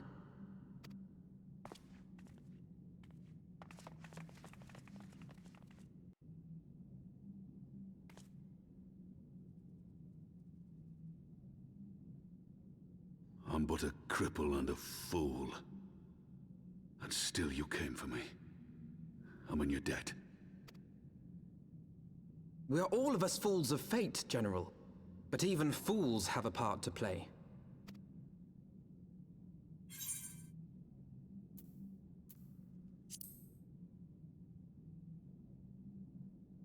Rest assured, I was not planning to die till I'd avenged the Sultana. Still, your words are welcome, lass.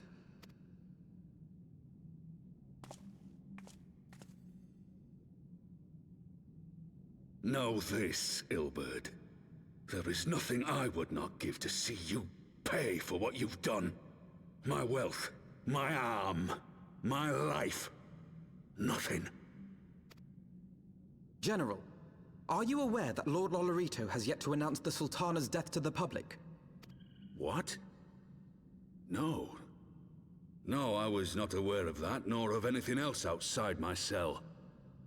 'Tis passing strange, though.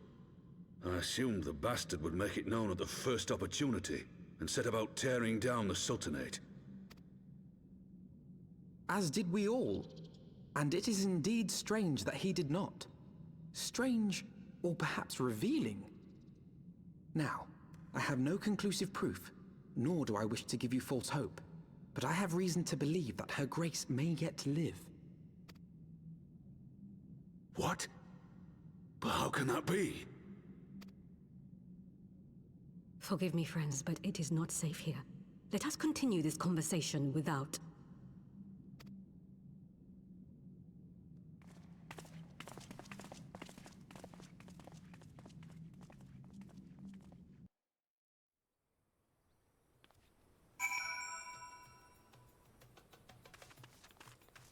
I am a little sad that they dropped the whole Sultana being alive thing this early.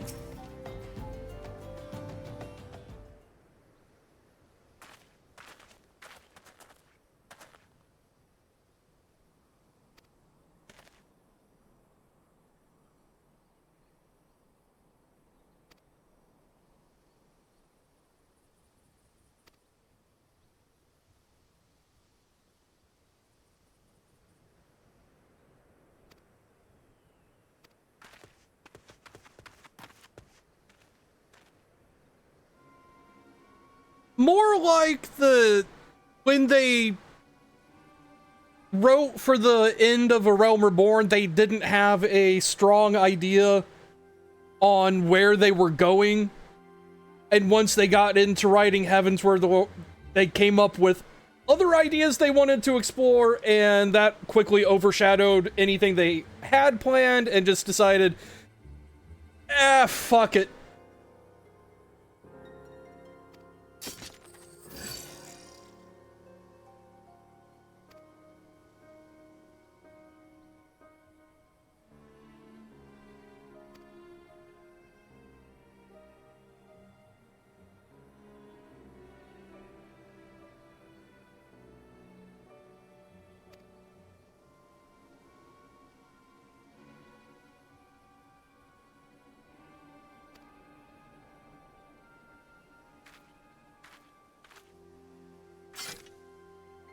Dark in that his face is supposed to be in shadow because of the hood.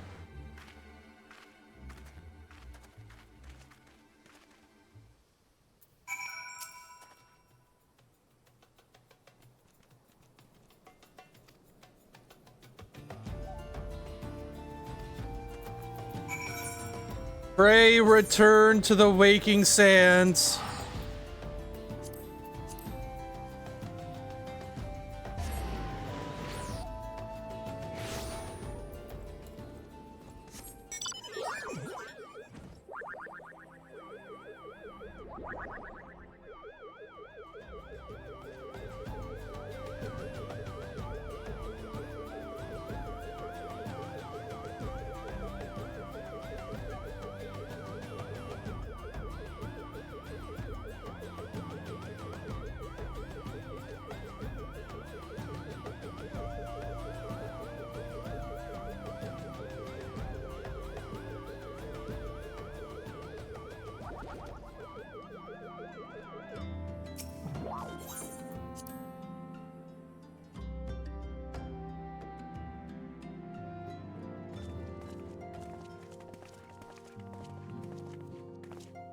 My dearest friends, praise be unto the 12 for delivering you from the clutches of treachery. Father! Pippin, my son, and Master Papashan besides. Forgive me, Father. I should have been at Her Grace's side. And that's the correct thing to do, Nyx. always stay on Tataru's good side. Save your tears. The Sultana yet lives. You. It was I who arranged this gathering. And judging by your perplexed expressions, it would seem introductions are in order. I am Dulala, head of the Order of Noldthal, and member of the Syndicate. There's your answer, Nyx. Basically, she runs the biggest funeral home in Ul'dah. And is on the... and in the Congress. What you said about the Sultana, is it true? Is she alive? Young lady, I understand you were with the Sultana when she drank from the poisoned goblet and collapsed. Would I be correct in assuming that you did not personally verify Her Grace's vital signs? I was kind of, you know, busy trying to not get shanked. Why ask when 'tis plain you know the answer? Calm yourself, General, and let me finish. The truth is not as you imagine it. You are all victims of a most ingenious ruse. A ruse conceived to eliminate the threat posed by Teleji Adeleji. 'Tis my belief that Teleji plotted the Sultana's assassination alone, but that Lolorito caught wind of his plot and exploited it to his own ends. He sought to manipulate you into eliminating Teleji for him, and you duly obliged. At one fell swoop, he removed his two foremost rivals, all the while remaining above suspicion. God strike me down for a fool. But the Sultana, how can it be that she lives? She lives because Lolorito willed it. Her own lady-in-waiting is but one of his many little birds. By her sleight of hand, the poison was switched for a less deadly draught before it could reach her mistress's lips. Some manner of sedative, perchance? Of a potency sufficient to induce a slumber like unto death. Were I to guess, I would say Her Grace is being held somewhere, dreaming dreams of a brighter Ul'dah, even as we speak. Oh, Nanamo. I will never forgive Lolorito for his part in this. Though Lolorito's hands are far from clean, they did pluck Her Grace from the jaws of death. That must count for something.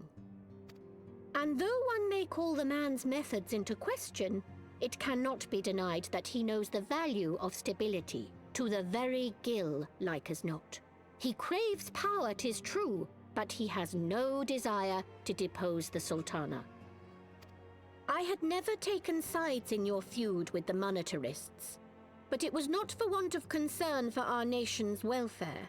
Indeed, 'twas out of the desire to see order restored that I furnished your Far Eastern friends with information and arranged this gathering.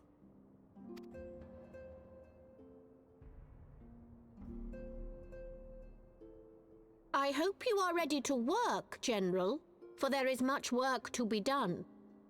Our first priority must be to bring matters back into balance. Lest you forget Her Grace's words, the true wealth of Ul'dah lies in the health, happiness, and hopes of her people. As for the more worldly kind of wealth, I am content to let Lolorito help himself to whatever Teleji Adeleji left behind. I'm not! Give it to me! I deserve compensation! You, meanwhile, must do that which you alone can do. Rescue Her Grace and take your place at her side once more, for her sake and that of our nation.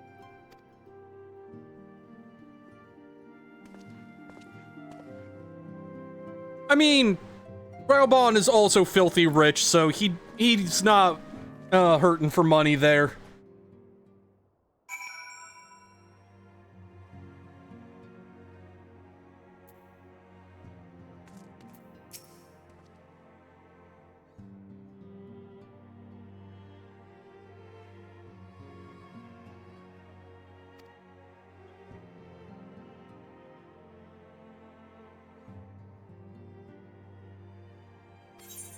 What we need to do is make Ilberd pay for it.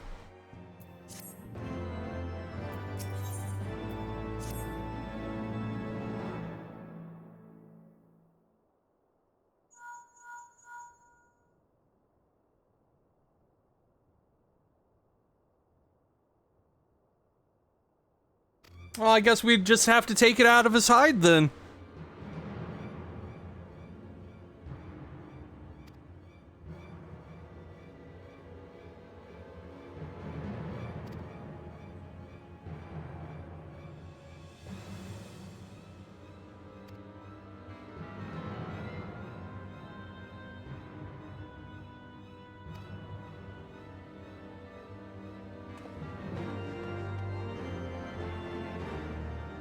Anyway, back to the actual plot.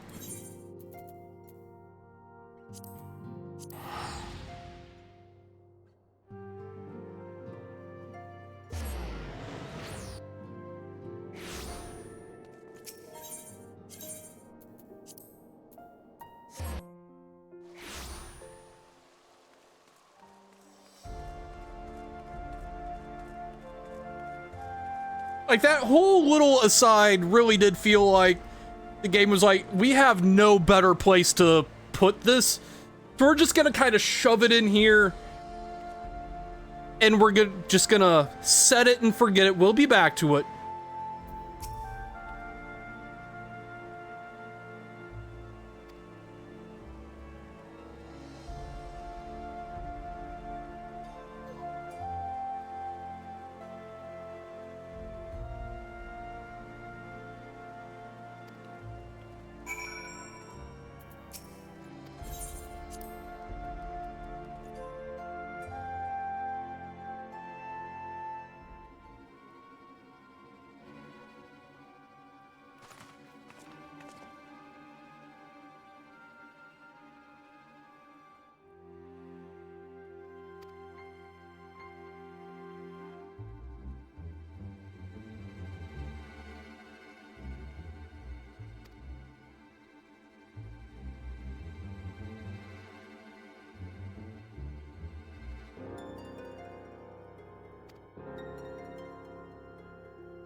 Put me in, coach.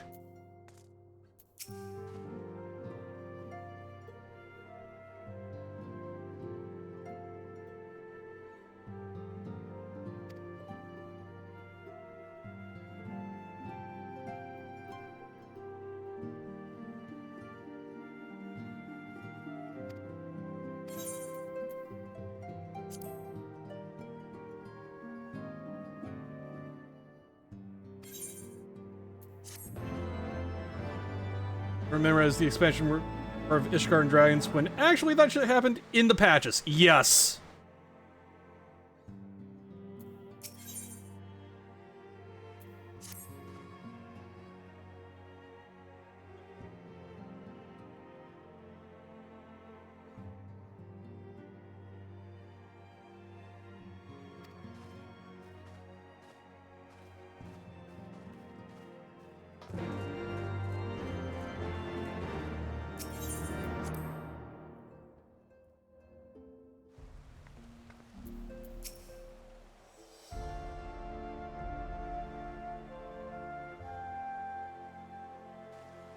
Ishgard cannot well endure another assault.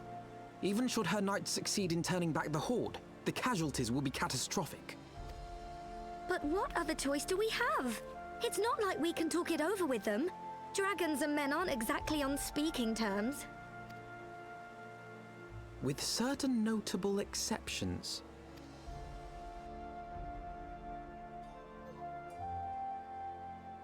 You don't mean Iceheart? Oh yeah, no, they absolutely have to serve in the battle. Like, they are definitely going to be called upon to take up sword and shield. When last you spoke with her, she lamented her crimes, did she not? Then there remains a sliver of hope. If we can persuade Iceheart to act as our intermediary, we may yet be able to convince Nidhogg to abandon his bloody course. If there is to be a meeting, I would accompany you. Estinian. Even with your intermediary, Nidhogg's blood rage may render him deaf to reason. However, the mere attempt may afford our forces precious time to prepare. Of course, you might also consider a more direct approach to ending this conflict. With the power of the Eye at my disposal, and the vaunted strength of the Warrior of Light, we could conceivably slay the beast outright. If we are to risk a face-to-face meeting with the Dread Worm, I for one would feel safer in the company of the Azure Dragoon. However, I should only turn to your alarms if my words failed to find their mark. Is that clear? And yeah, Tora, that's absolutely my stance on it too. Like, Heavensward was the best expansion only when Heavensward was the only expansion.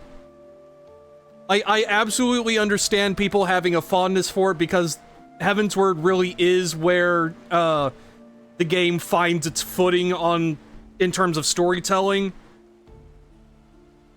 Stormblood does it better.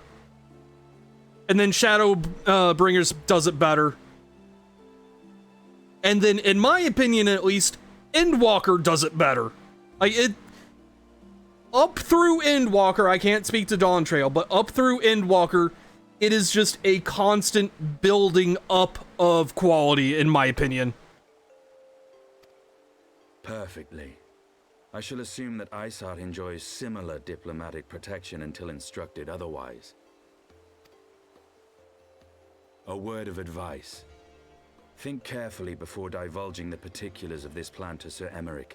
'Twould not do to have the Lord Commander accused of consorting with heretics. Oh yeah, like, I still say A Realm Reborn is not as bad as people say it is. At the same time, I can see why it's such a big filter, because the writing style, especially relying so heavily on ye olde English, just makes it a very dry game to get through. Indeed. I thank you for your counsel, Estinian. We shall be honored to have you with us. I am glad to be of service. Oh yeah. Like, Emeric would absolutely be like, nah, I'm coming with. And Estinian's just like, bro, we don't need the Lord Commander to scare off the contact while also being branded a heretic.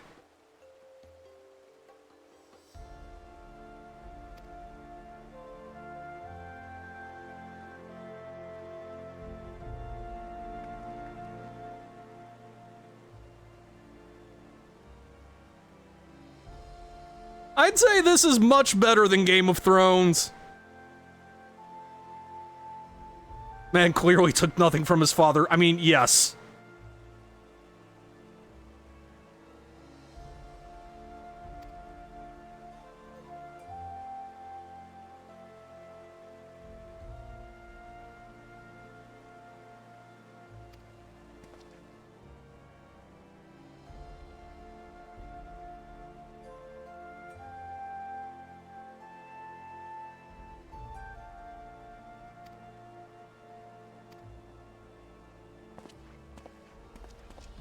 Oh yeah, definitely. It's just one of those things I have to, or I feel like I have to specify, especially considering FF16 also took heavy inspiration from Game of Thrones and then bungled it.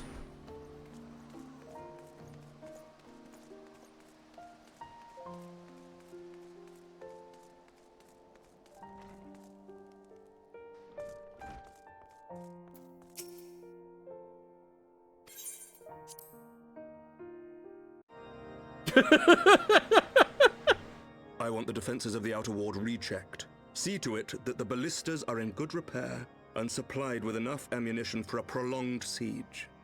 But Tora, I live in there, rent-free. At once, my lord.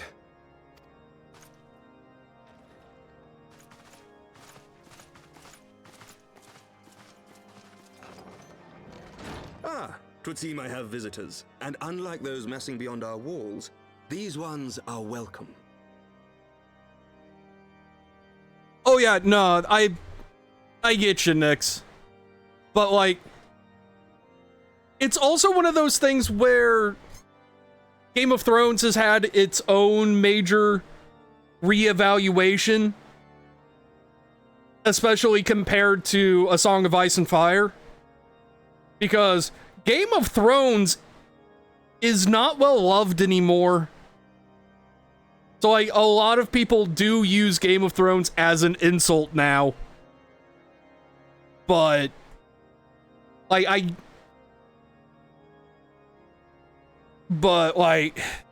it's a weird bit of semantics, because it is legitimately hard to tell when people are using it as like a value neutral descriptor or pointing and laughing at the ending of Game of Thrones. Pray forgive us for interrupting you in the midst of your preparations, Sir Emmerich, but our suit concerns the impending assault. To speak plain, we believe there is a chance the invasion might be halted before it even begins.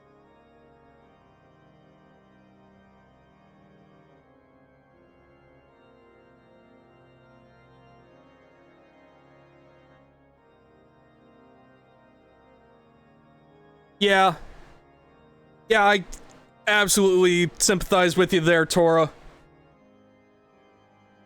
Because, like, I know nothing about Dawn Trail except that there were mixed reactions, which, considering how strong the ending to Endwalker was, I was kind of expecting that, because the way Endwalker happened, you had to bring the stakes back down, and not everyone is gonna vibe with that. But also, it is just very hard to bring the stakes back down after going to the literal end of the universe and punching despair in the face. But yeah, just go through everything Game of Thrones like at the time. Yeah.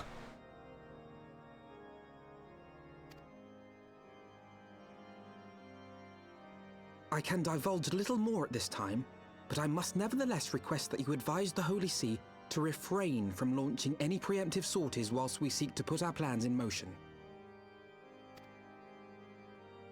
I will gladly lend my support to any endeavor that could spare the blood of my countrymen, but I would know more of the cause you would have me champion. Will you not share aught of this mysterious undertaking? I mean, Tora, that's kind of a trend that the team has been riding since Stormblood, really. Like, from what I understand, Alamigo was supposed to be its own expansion, Domo was supposed to be its own expansion, Garlemald was supposed to be its own expansion, and the wider Cosmos stuff was supposed to be its own expansion, but they had to condense ideas down into half that space. Like, Shadowbringers is the only expansion post Heavensward that doesn't feel like two expansions mushed together, from what I understand.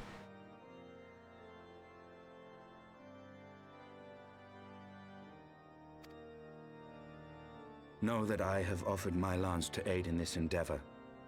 I cannot claim that its success is assured, but our actions should serve to delay Nidhogg's advance at the very least. Which is more than can be said for the ill-conceived counterattack advocated by the sea's more vocal crusaders. They offer glorious death, but little hope of victory. Aye. Their proposal does not inspire confidence. Our resources should rightly be spent shoring up the city's defenses. The Azure Dragoon and the Warrior of Light sallying forth together to face the dread worm Nidhogg.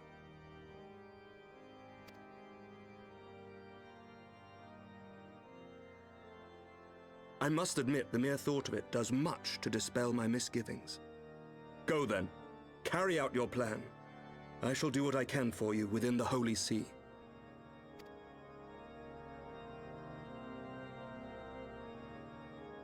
I mean,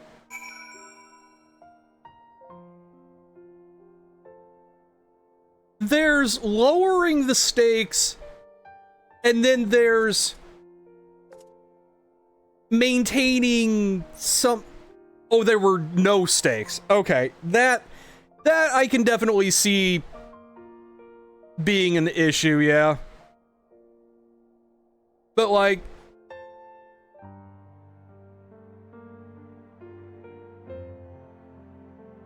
that's...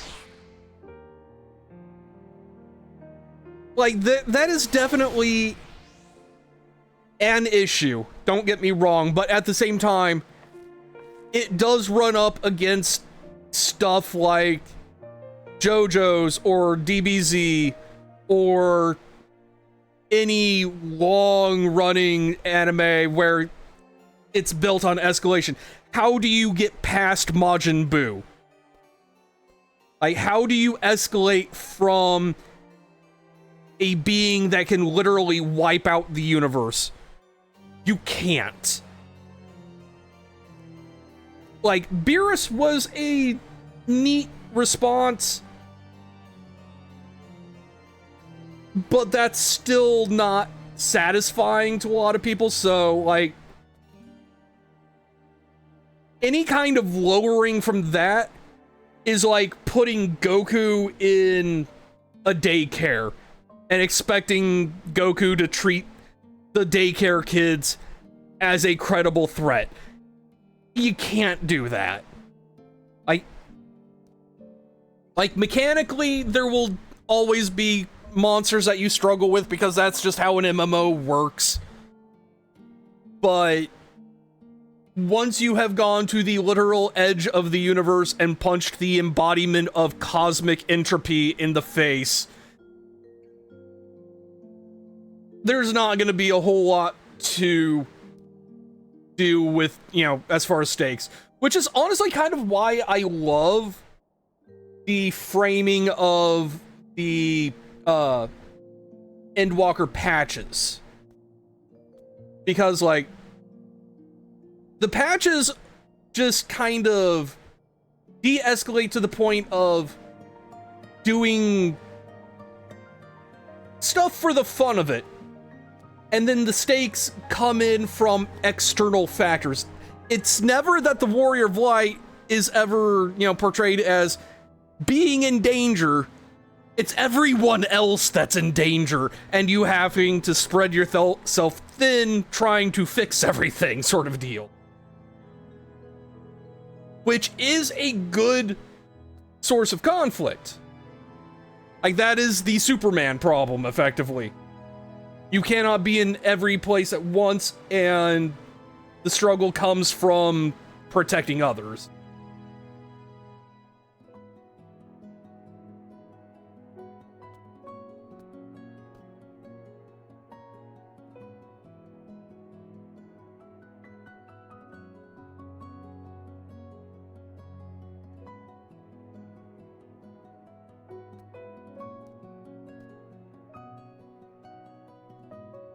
Like, okay.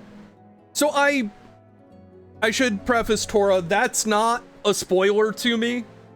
Like, I have gotten up to the absolute last quest of Endwalker patches, so I have gotten that spiel that sets up Dawntrail's main conflict. So I know where that's coming from. But, like, I feel like... Oh, that's not the main conflict, though. Okay. That's the fucking lie. Huh. I see. Interesting. I look forward to getting there.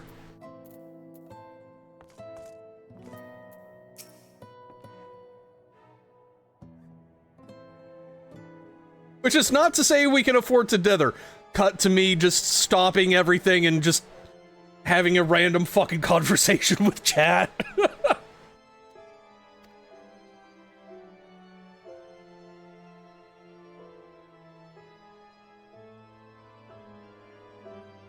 I mean... Yeah, like...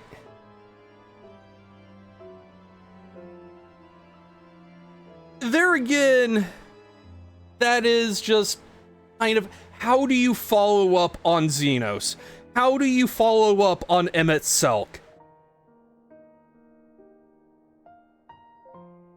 Like, it's one of those things where Dawntrail having a mixed reaction was kind of a necessary evil. Like, and that kind of sucks, I get it. And I am not trying at all to belittle anyone's experience with it. It's just, I almost feel like you kind of need those weaker villains to reset and let whatever comes next have a bit more impact. Because then you're not, you know, comparing whatever comes next to Xenos. You're not comparing whatever comes next to Emmett Selk. You're comparing whatever comes next to the guy that tried to be threatening and failed miserably. It's a palate cleanser. That's the word I was trying to think of.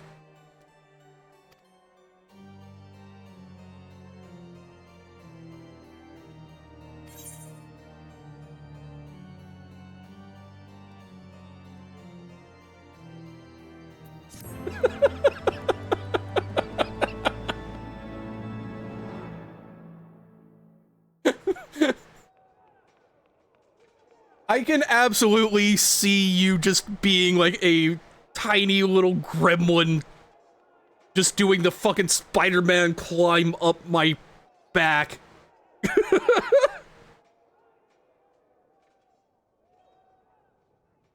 Such commotion. Yes, Your Eminence. The bells of the Observatorium warn of our enemy's approach.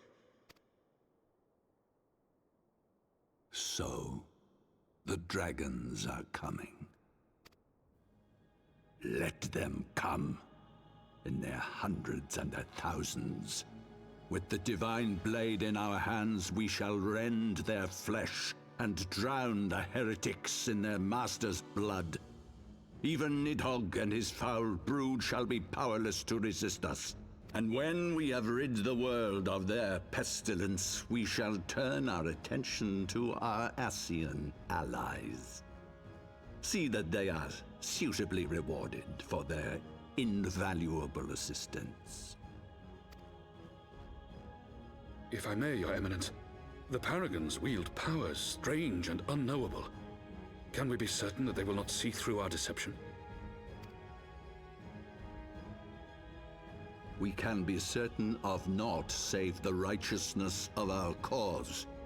If you would be a true leader of men, you must possess conviction as well as caution.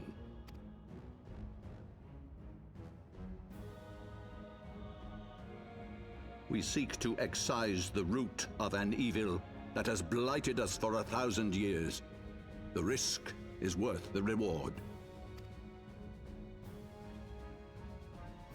And what of Estinian and this Warrior of Light? They have plans of their own. Leave them to their purpose. We must each play the role we have been given. You and your chosen brothers most of all.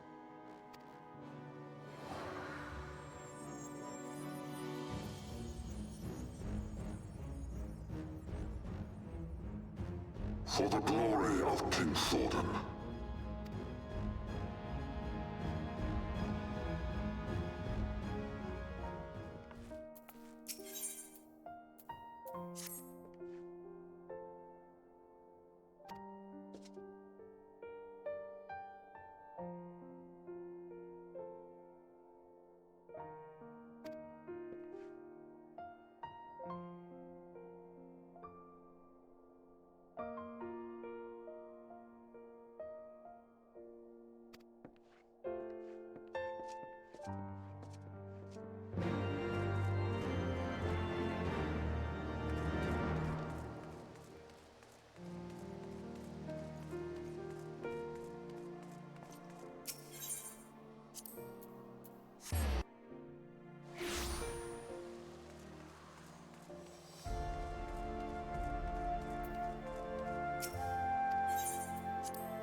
And we finally get Alphino's first decent outfit.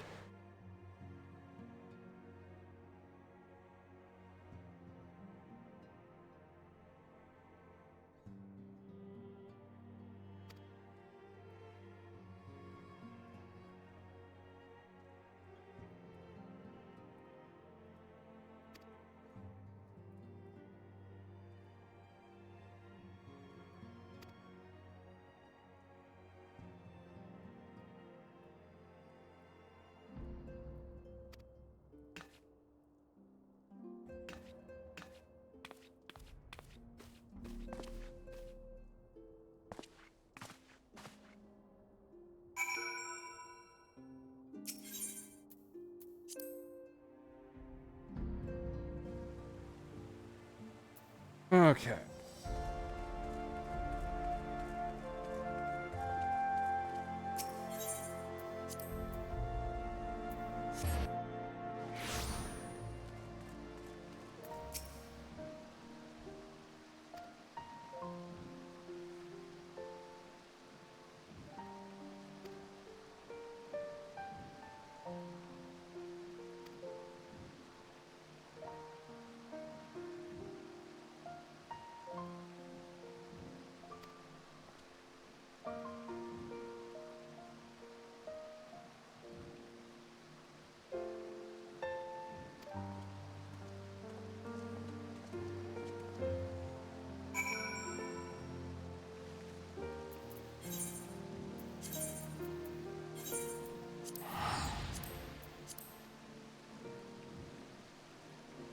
Also, Tora, you would know better than I would. Is Som the first required dungeon for Heavensward? Because I could have sworn Steel Vigil was required. But like, at this, or Dusk Vigil rather. But we are well past the level 51 area. Is Som the first required dungeon of Heavensward?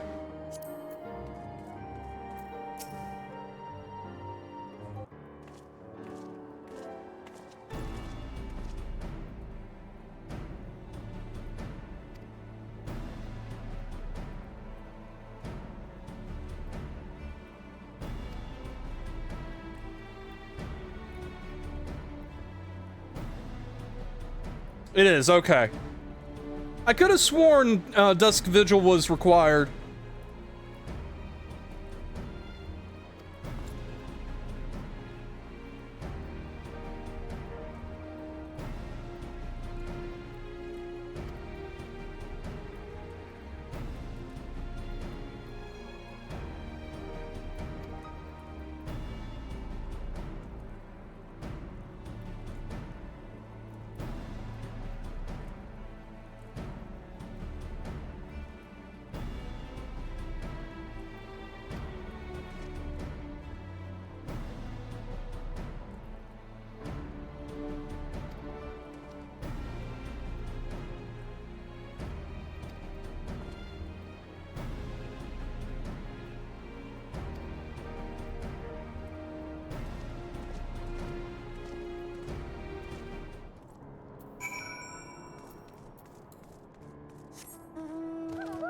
Is ether current tied? That's why I remember it being required. Okay. So it is soft required if you want to fly. And everyone wants to fly.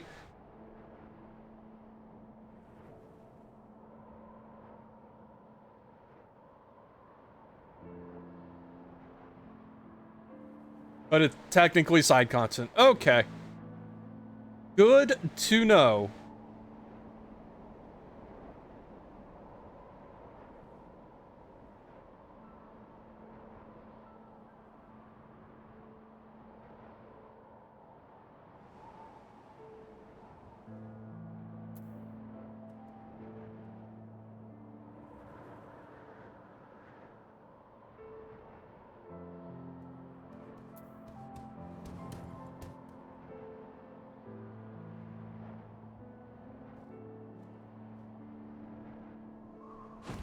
So, I think a part of that is that the game absolutely expects you to be doing side content as you do the MSQ, like ether currents and all.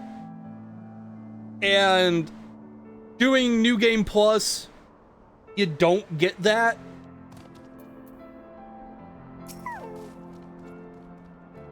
Like, it is very much MMO storytelling.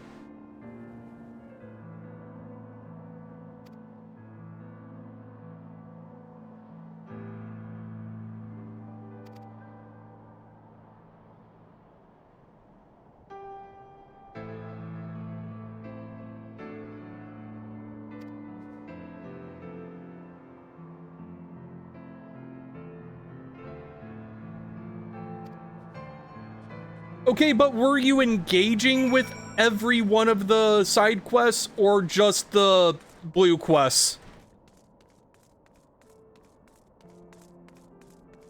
Like, you were stopping and reading every quest.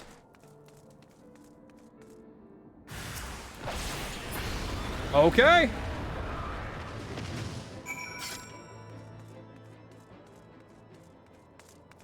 I believe you.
That door doesn't open. Alright, where's the last one? Is there one actually upstairs and I just ran past it? Sure is. That's mean.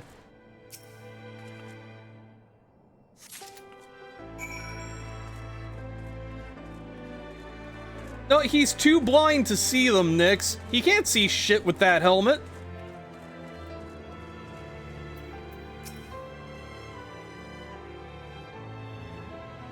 Oh yeah, no. That's absolutely valid, Tora.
Well, when I get there, Tora, I'm gonna be relying on you to highlight the quests I really need to take or pay attention to then.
Solo duty number 5.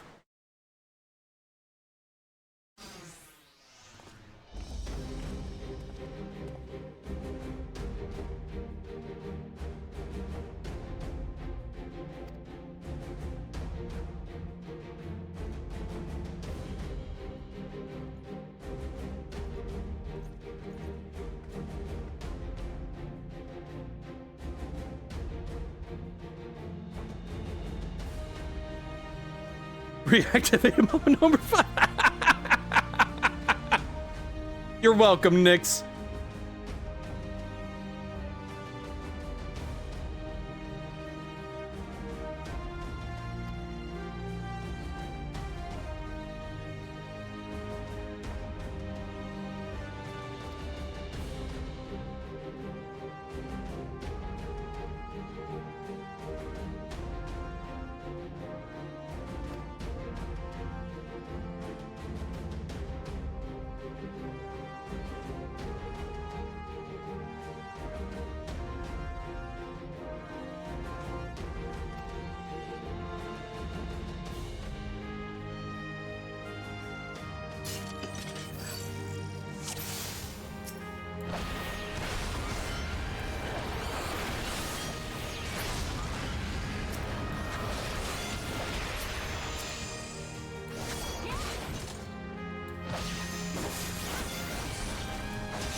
I miss my AoE combo.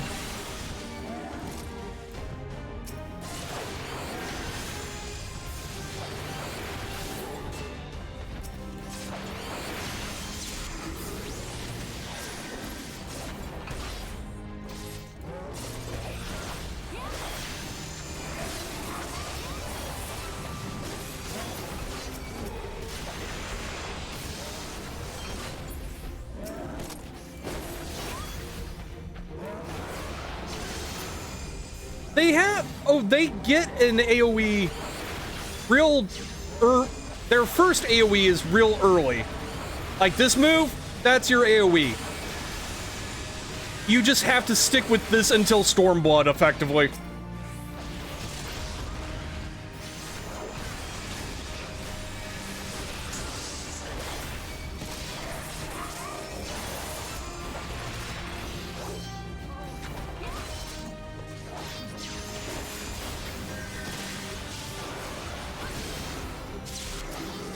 I want to say it's at least by level 50.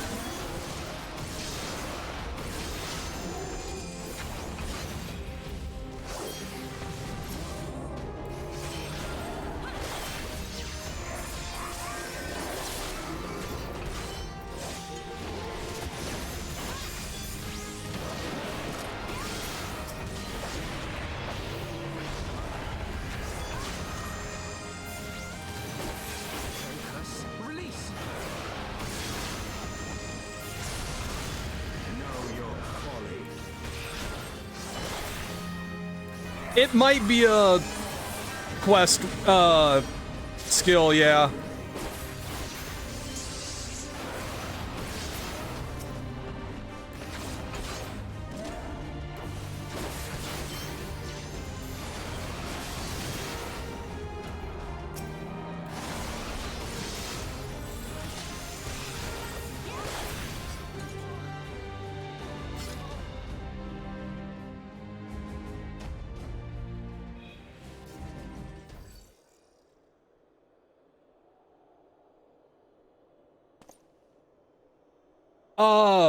Fuck, I don't remember what it's called.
I'll let you know when I get out of this cutscene. Okay, so Dragonfire Dive is one of them. But Doom Spike was the ability I was thinking of. Like, yeah, Doom Spike is level 40. And Dragonfire Dive is 50.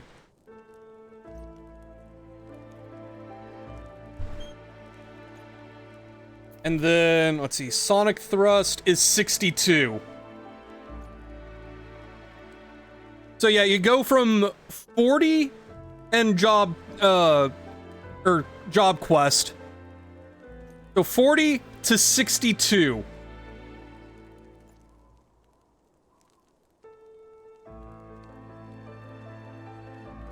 And then from 62 to 72 for Curthin Torment.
Yeah, Nyx, you need to prioritize your job quests above everything, even MSQ.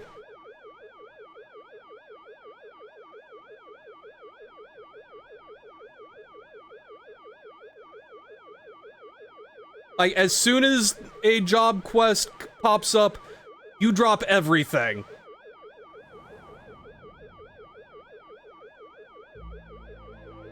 Because, like, you know how summoners can summon Bahamut, and that combos into, like, summoning Ifrit, Titan, and Garuda, and then into Phoenix and all? That's a quest skill. You have to do the quest to get Bahamut. So, like, you can, theoretically, get to level 100 without 90% of your kit. Like, especially for the jobs that start in A Realm Reborn, you need to prioritize those quests over absolutely everything.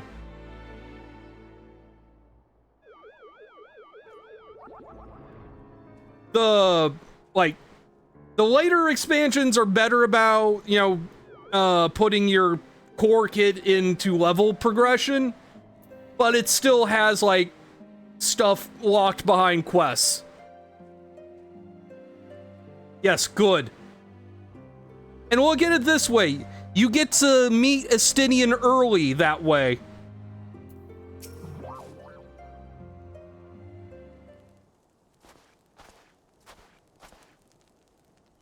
And hey, you only have to worry about job quests until you finish Stormblood. From Stormblood on, they drop job quests and instead do role quests.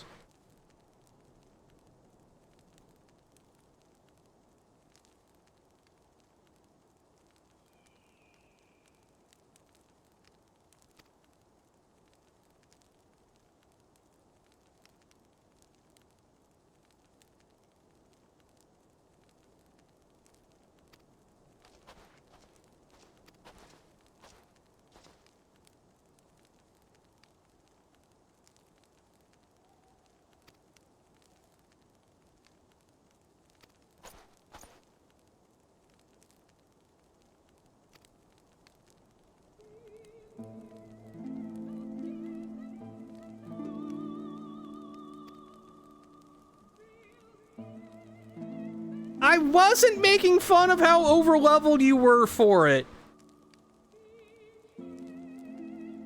I was just amused.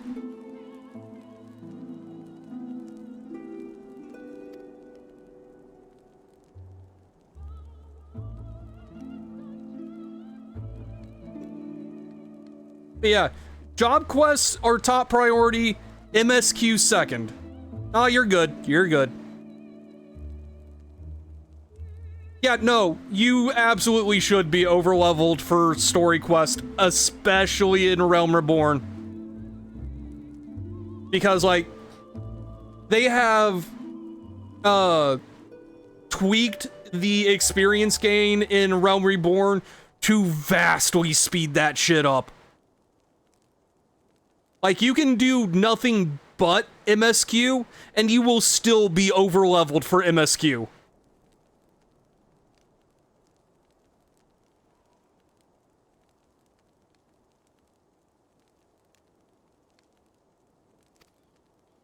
Like, level sync is there for a reason.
It was! I wonder if it's the tortoise that spins like a marrow when you try to fly with it.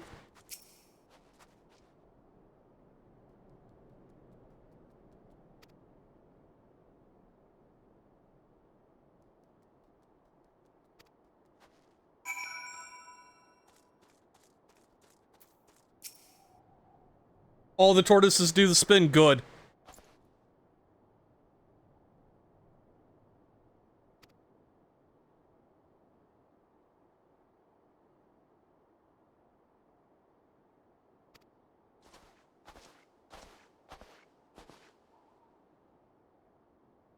I mean, that was also a reference to Gamera, so yeah.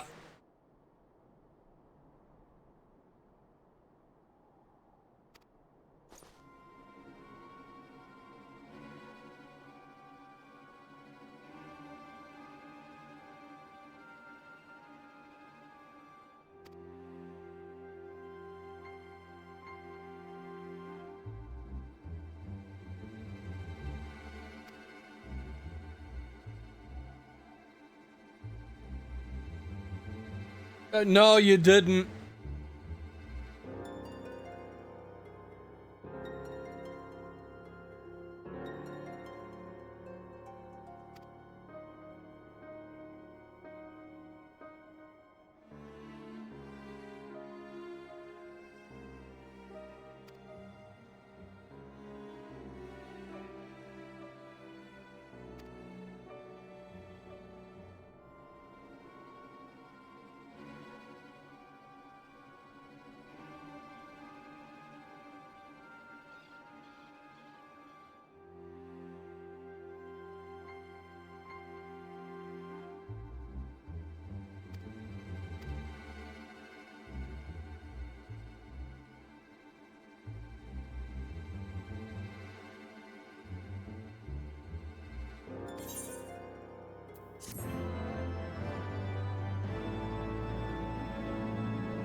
I mean,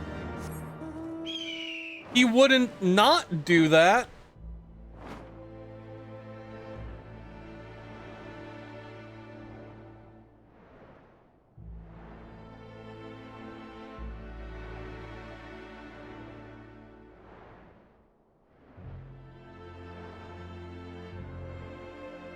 That I flew right over without noticing.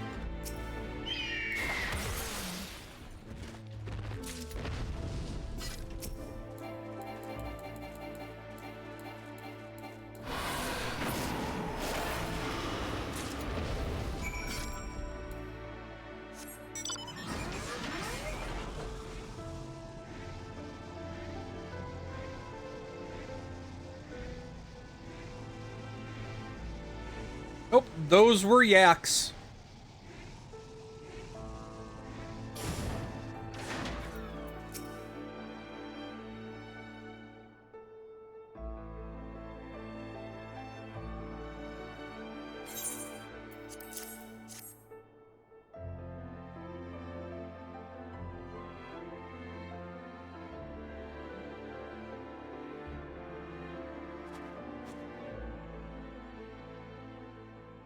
Ah, I should have known it would be you.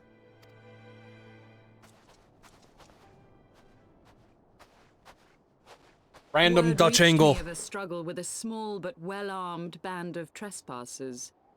Forgive my comrades their hostility. Few come here uninvited, and fewer still with good intent. Now, tell me why you are here.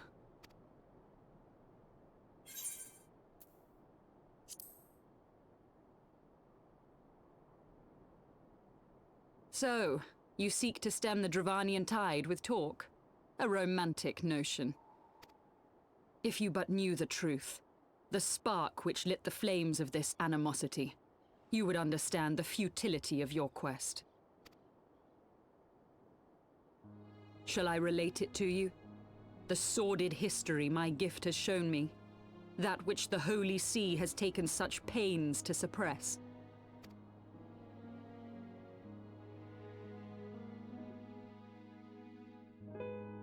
'Twas more than a millennium past when an Elezen tribe first sought to claim the lands of Kurthas as its home. Unfortunately for them, Kurthas was already home to dragonkind, and they were not inclined to make way for the invaders. Thus did a bloody war begin. A war which might well have rumbled on until one or the other side was exterminated, had it not been for the resolve of a single woman. That woman's name was Shiva. While those around her fought and died, she attempted to parley with the dragons, and in so doing discovered them to be possessed of profound intelligence and reason. The great worm Hraesvelgar, in particular, so enchanted Shiva that she found herself growing to love the creature, whom her people considered a monster. In the eyes of a near-immortal dragon, however, the fleeting life of an Elezen is as that of a freshly cut rose. Scarce has the flower bloomed before it begins to fade and wither. Such melancholy musings plagued Hraesvelgar, who had found in Shiva an unexpected and beloved soulmate.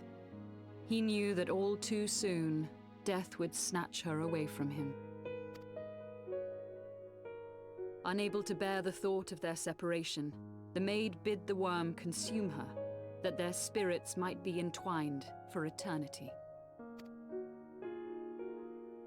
Though loath to perform the deed, Hraesvelgar ultimately gave in to her plea, and soon thereafter the tale of their ill-fated love spread throughout the two warring factions.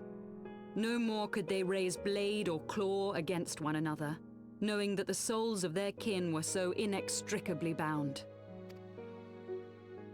In the days that followed, man and dragon learned to live in harmony, and together built a nation unlike any the world had ever known. For 200 years did this blissful age of peace continue, as it would to this day, had vilest envy not stirred in the hearts of the Elezen. It is said that worms owe their longevity to the boundless reserves of vitality found within their eyes. And 'twas in this belief that a traitorous band of knights deceived their allies of some 2 centuries, and took by force that which they coveted.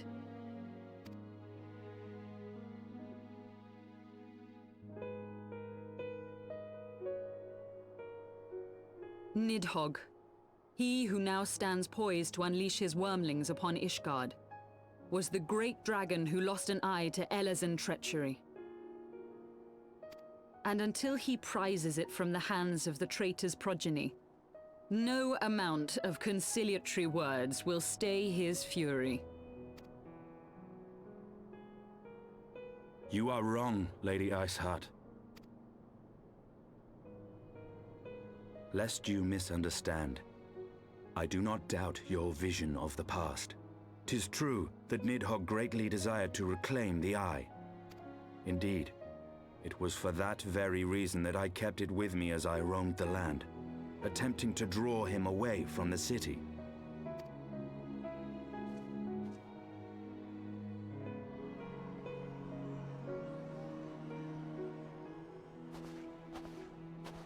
Good gods!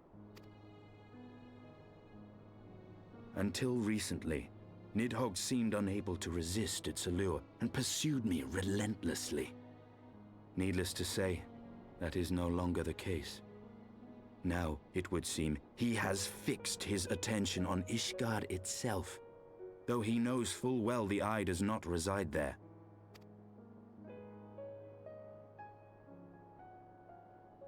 You believe he targets the capital for another reason? I believe reason has all but left him. Through the Eye, I feel much of what Nidhogg feels, and the dragon's thirst for vengeance will not be quenched by aught less than a sea of blood.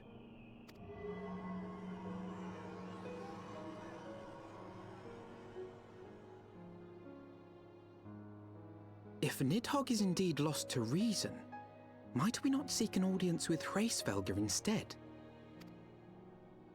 He has thus far shown no inclination to aid in the invasion of Ishgard, and may yet welcome our efforts to broker a peace.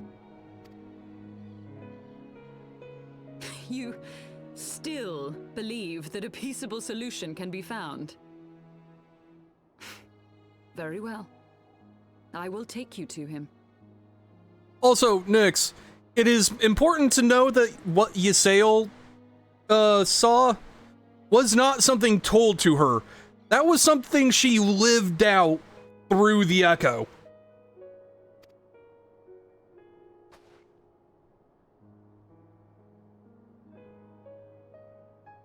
Our road will lead us to Dravania, the homeland of dragonkind.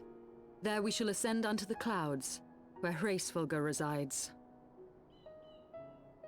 You know, Nyx. You know.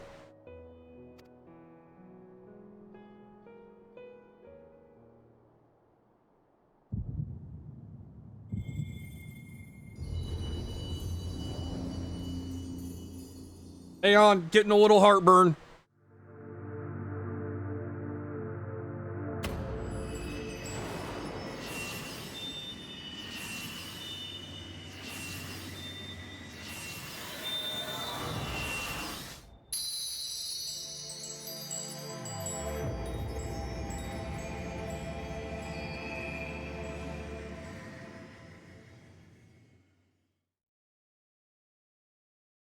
Oh yeah, no, you're good.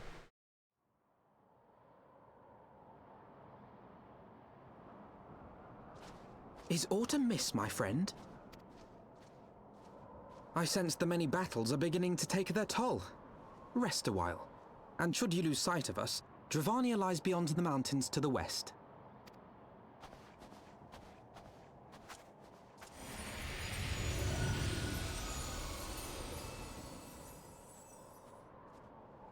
Curious. The vestiges of thy mistress's blessing are not as faint as once they were. Thy will to succeed grants thee unusual fortitude. But will it be enough?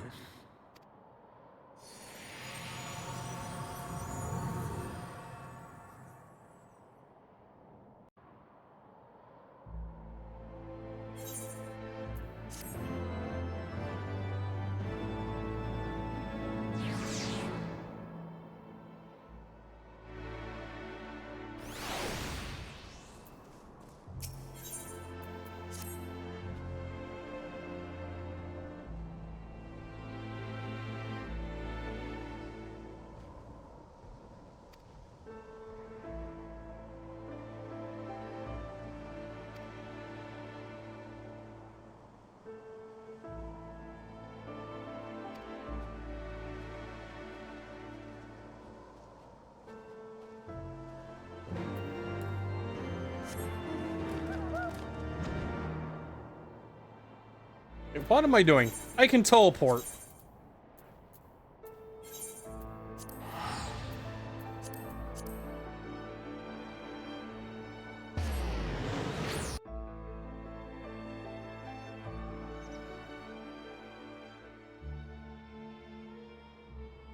Beyond Abalathia's spine, the great mountain range that spans the continent of Aldenard from east to west. Into the deepening shadows of Som-Al, where lies the ancient home of dragonkind.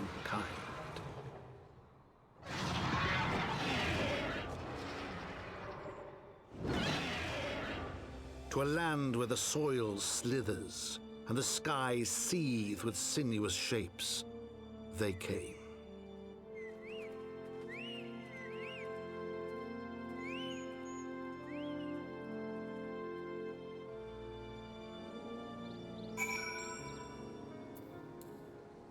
I love that it shows me coming through the land gate, and then I'm just there at the Aetheryte.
Also, I love the explanation for why the Chocobo Forest is, like, a safe spot, despite having dragons overhead. And it's because of the trees. Like, let me get as high up as I can. It's like, any dragon looking for prey is gonna have to look through all these trees. So, like, the Chocobo just kind of hang out under the trees, and the dragons just kind of don't see them.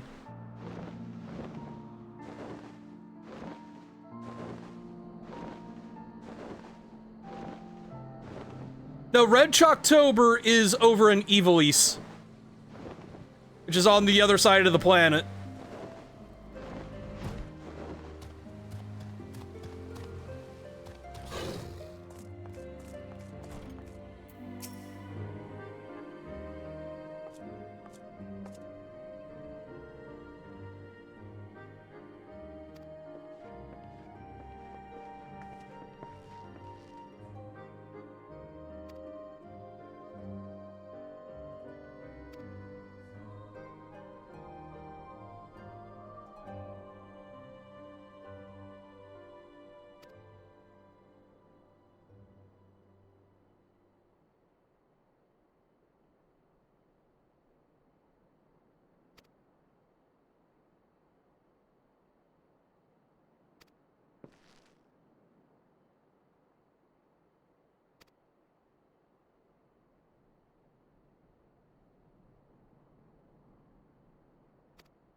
Alright.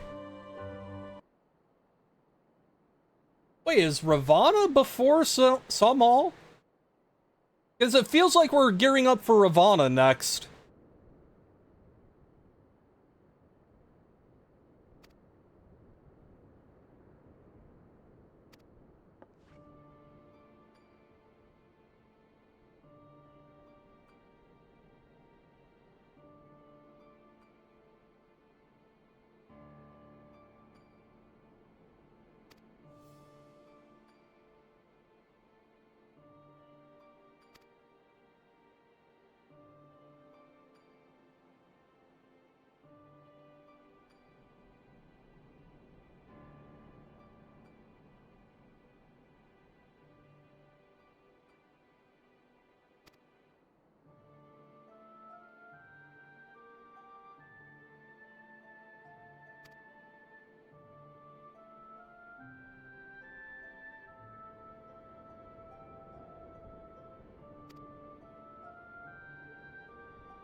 Anyway.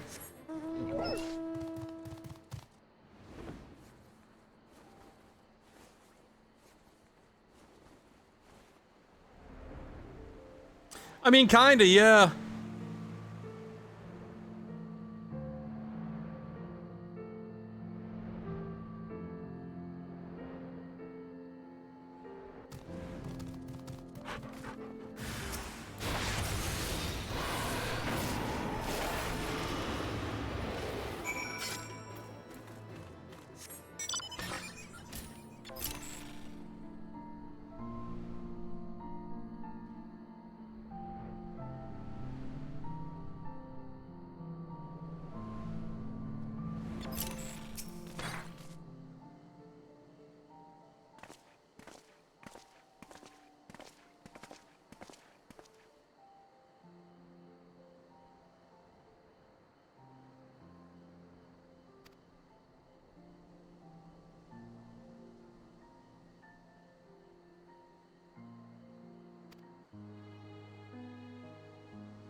I love that there are 3 actual responses and then there's, ugh.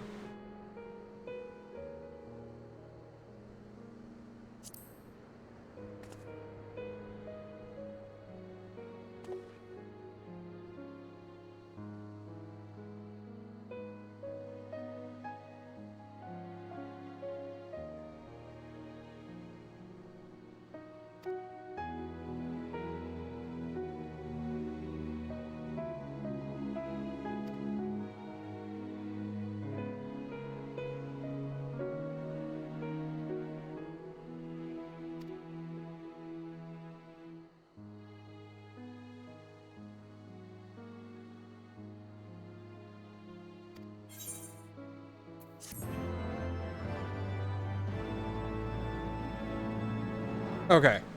I was planning to just plow on until we got through Sawmaul, but for some reason I am getting very sleepy very fast, so I'm gonna call things here.